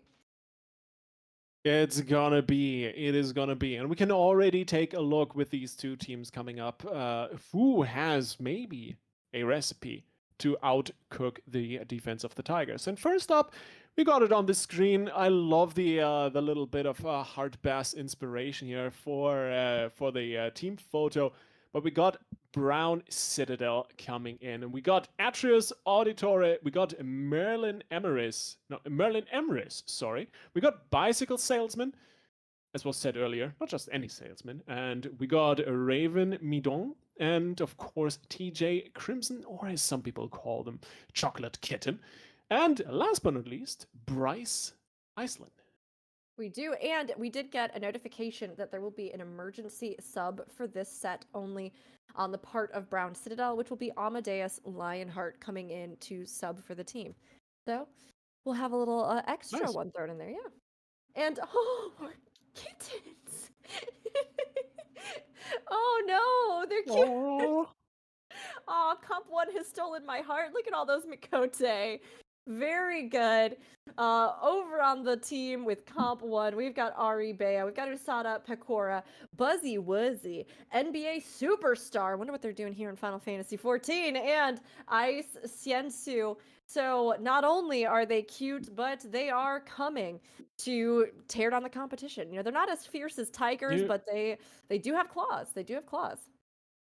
you want me to venture a little guess what NBA might be doing here? Oh yeah, sure, please. I mean, if I'm looking at the bracket so far, right? They're 2-0, at least on the last match. So you could almost say they're balling. Oh, Lizzie. I am so sorry you have to sit through this with me, Rook. Well, we got the first map ready and lined up. We're getting the Red Sands for the second time today. Rook, this is officially the second time I'm casting this map now, so I'm really curious if we're going to see a little bit more of a head-to-head. We'll have to see. And you know, Lithy, even with the puns and the jokes, there's no place I'd rather be than casting PvP with you on the technically your birthday in some parts of the world, but already past your birthday where you live because it's past midnight. But really, so great to get to do this. And this is going to be a great matchup. So these will be our final. This is our final set of matches here tonight. But of course, we will be back tomorrow as well. And as we take a look here at the compositions, we've got 2 tanks coming in, 1 healer on both sides, but then this 2 tank versus the 3 DPS. Do you think this is going to give either team an advantage, a disadvantage? That's a great question. I'm not quite sure. Considering that Comp 1 is the team to beat, I mean, you've got absolute superstars on this roster, right? And the Dark Knight, we've seen this latest point in EU CCRC, was an absolute powerhouse. So they know what they're doing, and I'm sure they have a game plan, and I cannot wait to see that played out, because it is going to be devastating. First one up is Worldstar, and we're gonna get right into it. They're looking for a pick, they're looking for a fight, while the other team got the Oasis buff as the starter. They did, they swept through. Now we got the balance buff going out over on Comp 1, but huge damage coming in on Worldstar. He's burning through MP and burning through life and is gone. Here in the initial encounter, Brown Citadel gets that first pick. We've got the cover coming out from Atreus, making sure that Raven stays up despite the focused damage. Usada getting focused now, having that stun, having the heavy, not able to fall back down the runway, and is going to die over on Comp 1 side. Reaper Limit Break goes out from Brown Citadel. They're going to try and get some follow-up on Buzzy Wuzzy. Buzzy Wuzzy was a bear. Buzzy Wuzzy's no longer there. He's gone and down. But, you know, Comp 1, they are one of the stronger teams. They are one of the teams that we've been keeping our eye on, one of the ones to beat. And here in this initial matchup, you would not assume that, Liffy. Yeah, they're looking a bit fuzzy over there, so maybe they can recover, kind of get back in the groove once they respawn and regroup, which they're doing quite nicely. Oh, Amadeus Lionheart a little bit far forward, gets the guard out and onto the conveyor belt. That's the word I was looking for. But Buzzy Wuzzy is the next target once again in the fight, will be taken low, but the heals are good from Usada, and for the moment they're staying alive. The big problem though is that Raven has that limit break ready, and with the Dragoon you can do some massive damage. Ari already dead. the red mage out of the fight, but Bicycle on the other side is taken in the trade. Amadeus with a massive Reaper LB, maybe they can push a little bit further onto the back of that. Usada down to 20%, gets the massive heals in, but is out of MP. Is able to stay alive with the guard coming out, but for the moment it is not looking any better on the side of Comp 1. You know, Comp 1 got some picks there, but they are just getting picked as much. You know, Worldstar having to pop that limit break, falling back around the corner here, trying to just buy a little bit of time and space. Atreus goes down over on Brown Citadel, which could be the opportunity that Comp 1 needs to really dislodge them. And it looks like they're trying to take advantage of it. Merlin falling in the fire here, unable to use their limit break. Raven getting that focus next, trying to stay on the point. They have the Dragoon limit break. They can send it up if they are able to, but as they get harried with CZ and stun, they are really having to fight for it, and they are not going to be able to pull it off. They are down.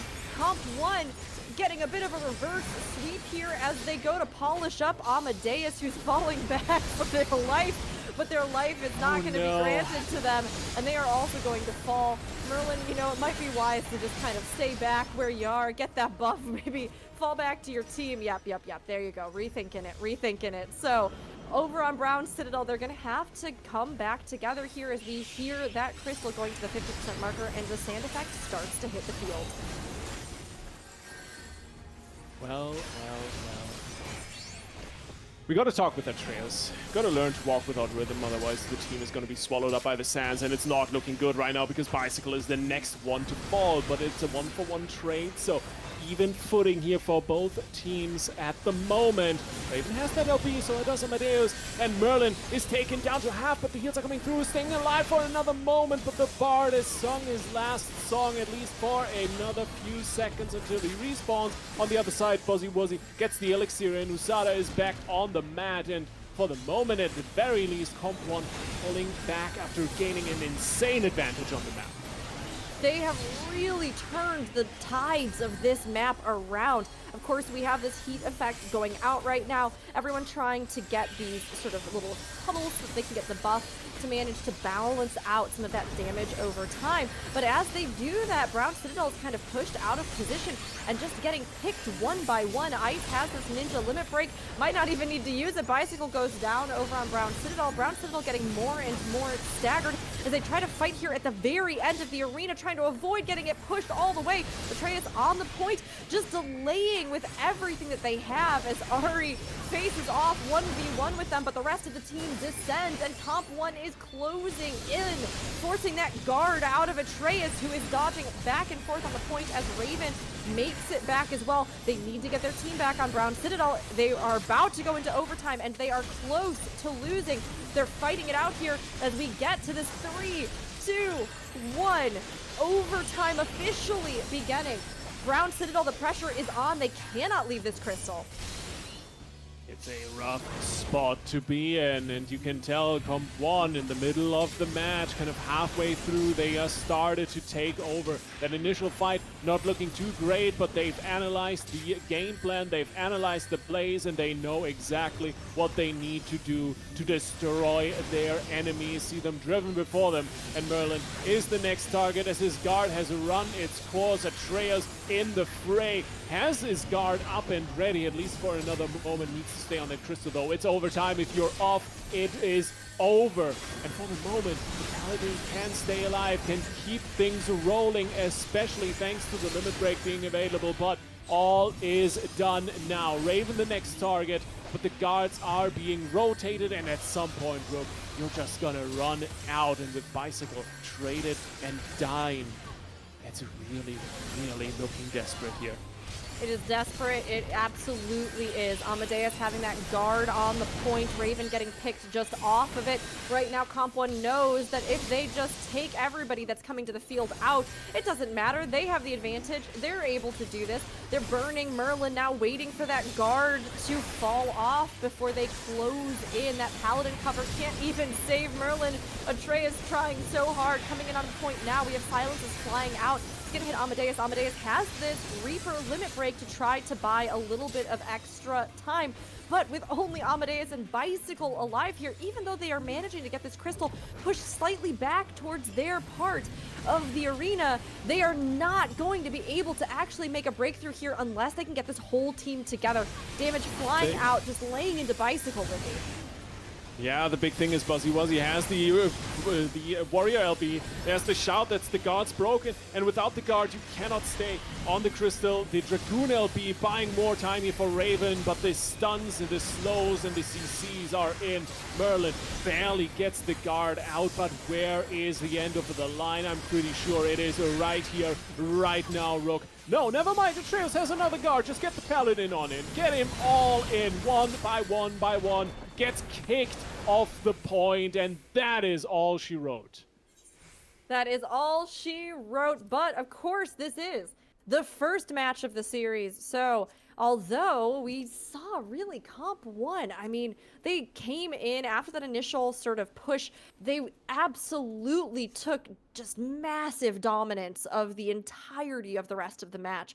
So, I mean, this could be over pretty swiftly if we aren't able to see Brown Citadel really rise to the occasion. But, I mean, Comp 1, once they hit that stride, once they got through that initial push, they were just rock solid. Yeah, it's insane to watch how these teams on this top level can adapt mid-match. One fight that goes a little bit south, they regroup, they restart, they get back into the fray, and they immediately start winning. Absolutely insane performance by Comp 1, and this is something that Brown Citadel needs to be very, very careful of. Of course, yes, they're playing with a emergency substitute, so the team synergy is probably not exactly where they want it to be, but they're still doing a good job, and I'm pretty sure they have a shot at this, especially considering you have such a stacked roster against you in Comp 1. You've performed admirably on this first map, so I'm not really sure if Comp 1 is going to take this 2-0. I could see a third map here. I could see it too, Lethy. I mean, these two are strong teams, and we did see, you know, that there was a long, drawn-out overtime there. Now, of course, a lot of that has that sort of trickle effect, but you can tell a lot of times from that where various teams know how to pace out things like their guard, how they know to have that kind of synergy, that coming in and out on the point, trying to sort of coordinate that effort in a more drawn out way. Now, if they were able to actually get the whole team there, they were able to turn those sort of like chain survival on the point into an actionable group that they could make some kind of push with, you know, we might have seen a bit more of a rally there. But as it is, this is going to be their map pick for Brown Citadel. They've picked Cloud9, and let's hope that they're able to really do something with it here, that they're feeling good about it, because they've got to take this one or they're going to be sent down to the lower bracket. Indeed, lower bracket is on the line here. No comp changes really coming through from either team. So they're running it back. They say, we can do this. So let's see what they can actually put onto the table. Of course, survivability was admirably on the side of Brown Citadel, but as you'd like to say in... wait, this is not an official broadcast. I can actually say this. One of my favorite sayings out of WoW Arena is, if you're not playing to win and just playing to survive, then you're not doing it right. And I think this is very much the case here as well. So I want to see some plays from Brown Citadel. I want to see them play to win. They have to, and they are going in to give it their best shot right now.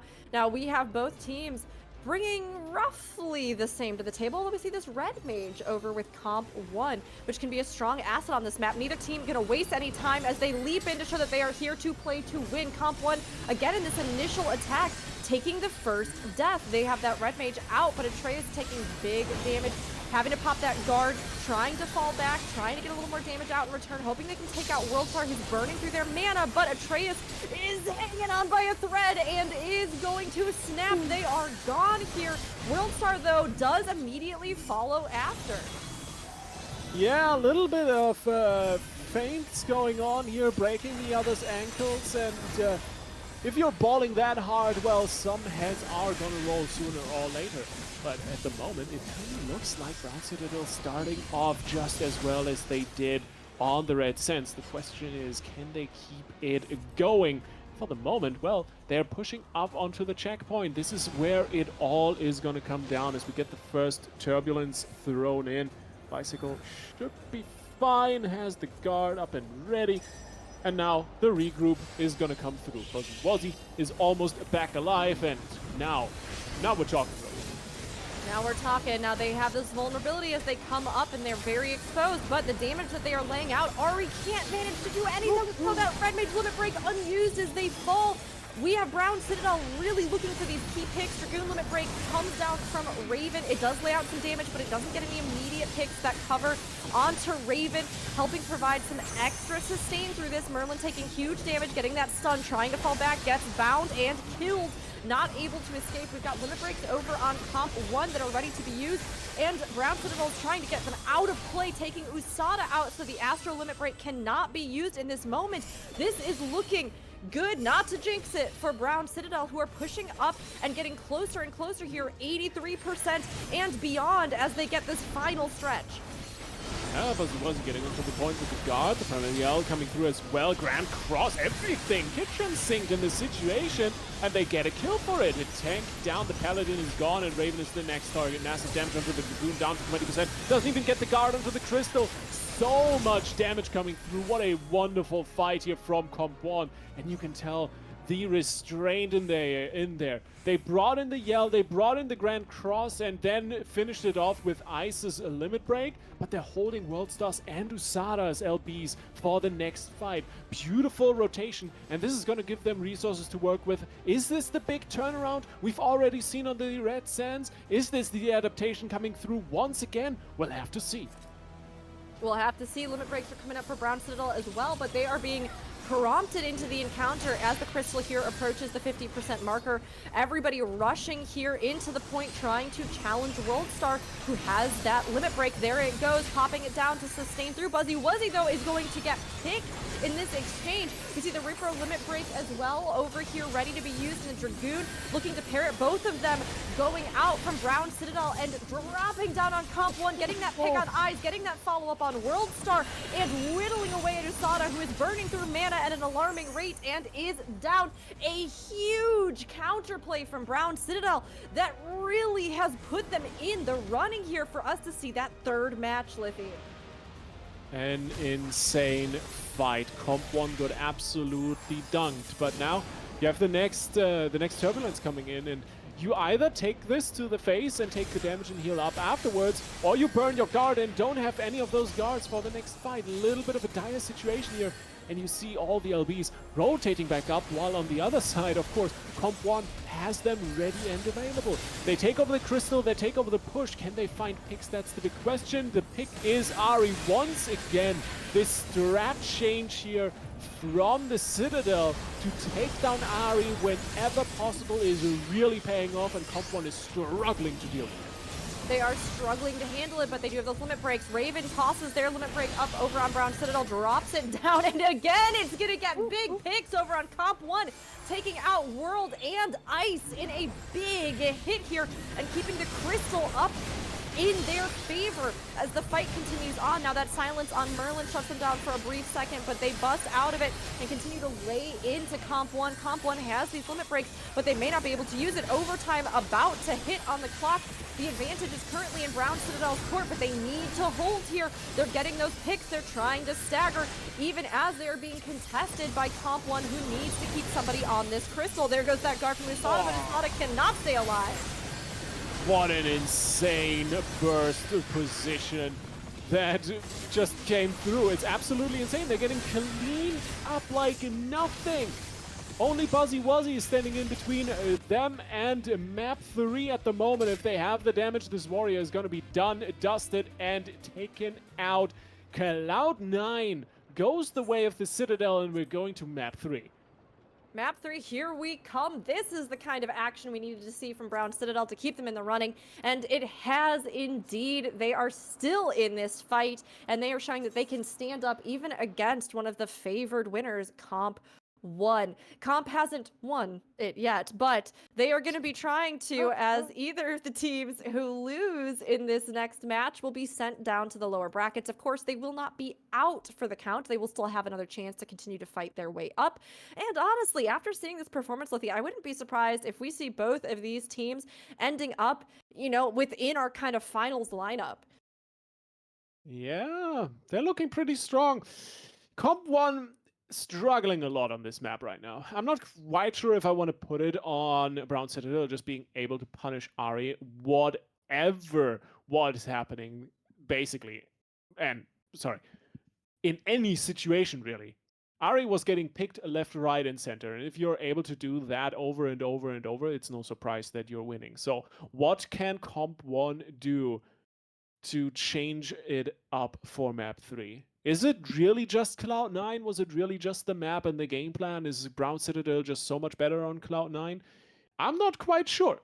We're going to our next map, which is gonna be, drumroll please. Did you see what? Oh, it's gonna be Palestra. Palestra, all right. Well, a good neutral and both teams can show what they're made of here. And I mean, it could be that with the last map pick having been in favor of Brown Citadel, that was definitely a map that played to their advantage, played to their comps, their strategies, their pacing. But here on this one, both teams should theoretically be really starting off on the same foot. There's not a lot of gimmicks on this map. There's not additional things to kind of toss up, change, or affect the environment. So really, it's just bringing your play to the table that's going to have to do it. Now, very interesting here. We have a no healer comp, Lithy. Oh boy.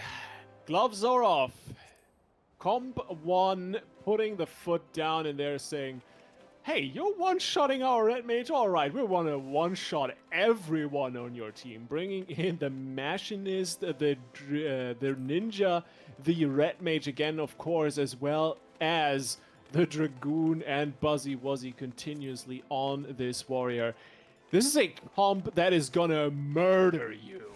Probably die in the process, but they are gonna murder you. They are going to absolutely murder you. I mean, look, there's a chance that if Brown Citadel is still playing well here, if they're looking for those key picks, if they're trying to undermine it, they may still be able to break through here with that extra support that we see from the Scholar that's kind of in their corner. But they are going to have to be careful because if these DPS collapse, they are in trouble. The collapse might be imminent as we're kicking off the first fight. Ari, once again the big target, but there's one shot coming through. Raven gets punished so hard, and Ari's pulling back to the enemy spawn room to get an elixir in and just get away from the fight. What an insane strat so far here, and Comp 1, well, they've got the ideas, they've got the game plan, and they've got the upper hand here at the start of the match. They do, but deaths are starting to roll in on their side now as we see Sada go down. We've got a strong rally here. Bicycle, though, is going to fall over on Brown Citadel's side. Merlin taking some focus fire, having to pop the guard here in return. Worldstar getting focused down and is taken out. Ari looking to be the next to fall. Avoided death earlier, but with Death's design on them, there is no escape as they are burned down. Now, Comp 1, this focus fire was a big gamble. It does make taking out things like the support on the enemy team easier, but if Brown Citadel can keep up this strategic assault and this clever defense, they may still be able to sustain through this. Yeah, we've seen 4 DPS comps work surprisingly well, but Ice getting one shot, that's definitely not part of the plan. At the moment, of course, you gotta find a trade trying to take down Merlin, but the damage not quite good enough. And of course, with the Paladin on your roster as well, the defensive plays are just gonna be so much easier. Now, finally, Merlin goes down, gets one shot through the guard. And with Ice back up and the Crystal in spawn range, maybe they can make some plays, gather some momentum, and continue the push in their own favor. But now it is 2 deaths over on the side of Team Astra, and slowly but surely, Comp 1 rolling in, Rook. Comp 1 rolling in, but also those limit breaks rolling in here as we're starting to see them all line up. This is where it's going to get really dangerous if Comp 1 is able to get everyone back on the field huge amounts of damage that will need to be sustained through. Raven taking some heat on the point, taking even more damage, not able to accomplish anything, but we have 2 picks over on Comp 1 in return from the limit breaks that were fired off there. Bicycle still holding on to this support limit break with the Scholar, looking to use it to cushion what they need, but as of right now, Comp 1 is going to be pushing the Crystal back across, trying to match that 50%, while the Brown Citadel takes a strategic set back. Yeah, you want to pull back, you want to fortify your Citadel, at least for a few moments, and now, of course, reconvene on the Crystal. The damage is insane going out. Amadeus down to half HP. The limit break coming through is absolutely massive, and they get Ari once again in the trade. 1-for-1 though, still not quite done and dusted as the next one falls. Atreus is down, and with that, the defensive capabilities of the Paladin are off the table. USADA is kiting like a champ at the moment and doing damage on the way out as well. The checkpoint being claimed slowly but surely. An incredible performance here by Comp 1. They changed up the playstyle, they changed up the comp, and they are dominating right now. They're dominating. I mean, they took them a little bit here, some of that back and forth, some messy kills on either side, but we're seeing Comp 1 start to absolutely dominate the pace. We're going to have to see if Brown Citadel can dislodge them, but it's not looking good as they have 2 deaths. Few coming back right now. Merlin heading back towards the field. Bicycle popping the guard on point, trying to just keep this Crystal from getting too much of an advantage ahead of them. Worldstar had to fall back to the runway for a potion. For an elixir was able to do that easily. We have these limit breaks building up. Atreus is out over on Brown Citadel's side. The Dragoon limit break coming down from Comp 1, hitting the field and taking Emrys with it. Bicycle Salesman as well, a victim as Comp 1 continues their march forward. It's a 1-4-2, and it's not going to stop anytime soon. The Grand Cross comes through. Amadeus is the big target, and he is going to get down to 20%. Tries to dip away, but probably going to be run down and taken to the cleaners. Buzzy Wuzzy with another hook is stealing the elixir as well, and trying to keep the advantage up, but 2 down, 1 respawning. Not looking too great for Comp 1 right now, but honestly, Rogue, with 15 seconds on the clock, overtime imminent, and a massive advantage on the side of Comp 1, it looks like they're in prime position to take this match point. They are damage rolling in, that heavy hitting USADA, that binds the follow-up, the DPS coming out to clean USADA up. We have limit breaks going out from the Reaper. Amadeus over on Brown Citadel side is going to get that pick. We've also got the Dragoon limit break waiting, elixirs popping. Brown Citadel timed this so perfectly, taking advantage of this reset to push the Crystal back. They only need to exceed 66%, and they did lock that checkpoint. So as they come in and they finish up the ticks on this, they're going to have to be able to get it, but they're taking Buzzy Wuzzy out, clearing the way. Bicycle Salesman taking some damage, able to heal through, trying to heal through, burning through mana. Paladin cover going out on them to protect them as they stay on the point. Worldstar has that silence, is trying to fall back around the corner, but is getting absolutely harried by Atreus and Raven, who then circle back to the point, having burnt through a lot of their mana. Back on the point, we have Ice trying to just keep it here, keep it contested. They're coming up on that ring, though. They're getting so close. Oh, it's looking insane. Raven in the middle of the fray. 2 LPs ready, and USADA is bringing the spear to the table. Can they do much with it? The damage comes through, but it's Ice who's gonna die. 2 kills though, 3 kills though, picked up by Comp 1. This could be it. 1 member still left with the guard on the Crystal. Raven trading places here, but they're both immediately gonna fall. Comp 1 doing it. 4 DPS, 1 tank, and 0 hope for the enemy team. They're advancing in the upper bracket. They are continuing on, and you know what? Brown Citadel, they stood strong. They had a fortified assault and defense, but they, here at the end, just weren't able to bring it home. They will be moving down to the lower bracket and facing off down there. They'll be against, I believe it's going to be Deadbeats. They'll be against Deadbeats. So, they'll be having to duke it out down there in the lower brackets, but meanwhile, Comp 1 will be moving ahead to face off with Guangdong Tigers. What an insane series. Man, this tournament is incredible in terms of just level of play. The matches are exciting, upper bracket, lower bracket. Honestly, if you hadn't told me where in the bracket we are, I wouldn't have been able to tell you. It's because every single team so far has been performing absolutely insane. So, with that, if you're not excited for tomorrow, I don't know why. Honestly, it's just so cool. I'm gonna be so excited to catch the VOD after tomorrow because the competition is gonna be crazy good. And let's just say, there's a little bit of a prize pool to catch, right? Oh, there is absolutely, we can say a little bit of a prize pool. There's a huge prize pool that these teams are competing for. And again, a huge thank you to the coordinators and to everybody else who has helped contribute to make this happen. For first place, we have 72 million gil. For second, there will be 36 million gil. And for third place, 12 million, with a total prize pool of 121 million gil. Fantastic that we have, some stakes, but also, of course, just the pride and the, enjoyment of the competition here as well. And hey, with Dawntrail, there's probably going to be a bunch of new stuff hitting that market board that everybody might want. Or as you were saying earlier, Lithy, you get some houses, put some money down, a nice down payment on a house in Final Fantasy 14, if you will. You can, Huh? You can stock up on your copium reserves for that L plot lottery. That's true. It's too real, Lithy. It's too real. But in all honesty, these teams are competing for this amazing prize pool, but also for the glory of taking home the CC Madness Guard Break Championship title. So it's going to be a great competition tomorrow. Everybody, be sure you tune in as we have the lower brackets continuing to push ahead and see who will claw their way back up to face off with the upper bracket. And there's going to be some fierce matches ahead. Absolutely. So, the only question I have left, Our Majesty, King Coconut, what were you thinking of the matches so far?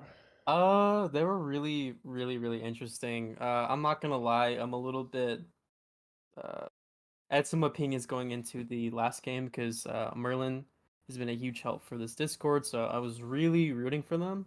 And then Alma is also a personal close friend, so it sucks to see they got wiped out, but they put up a damn good fight that last match. Well, they're going to the lower bracket, so they can run it back.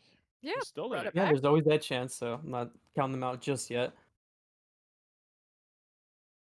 Okay, I just wanted to give a quick thanks to everyone who tuned into the stream today. A lot of interesting games going on, like you guys said. I don't think any of these matches were really one-sided. Everyone came here to compete.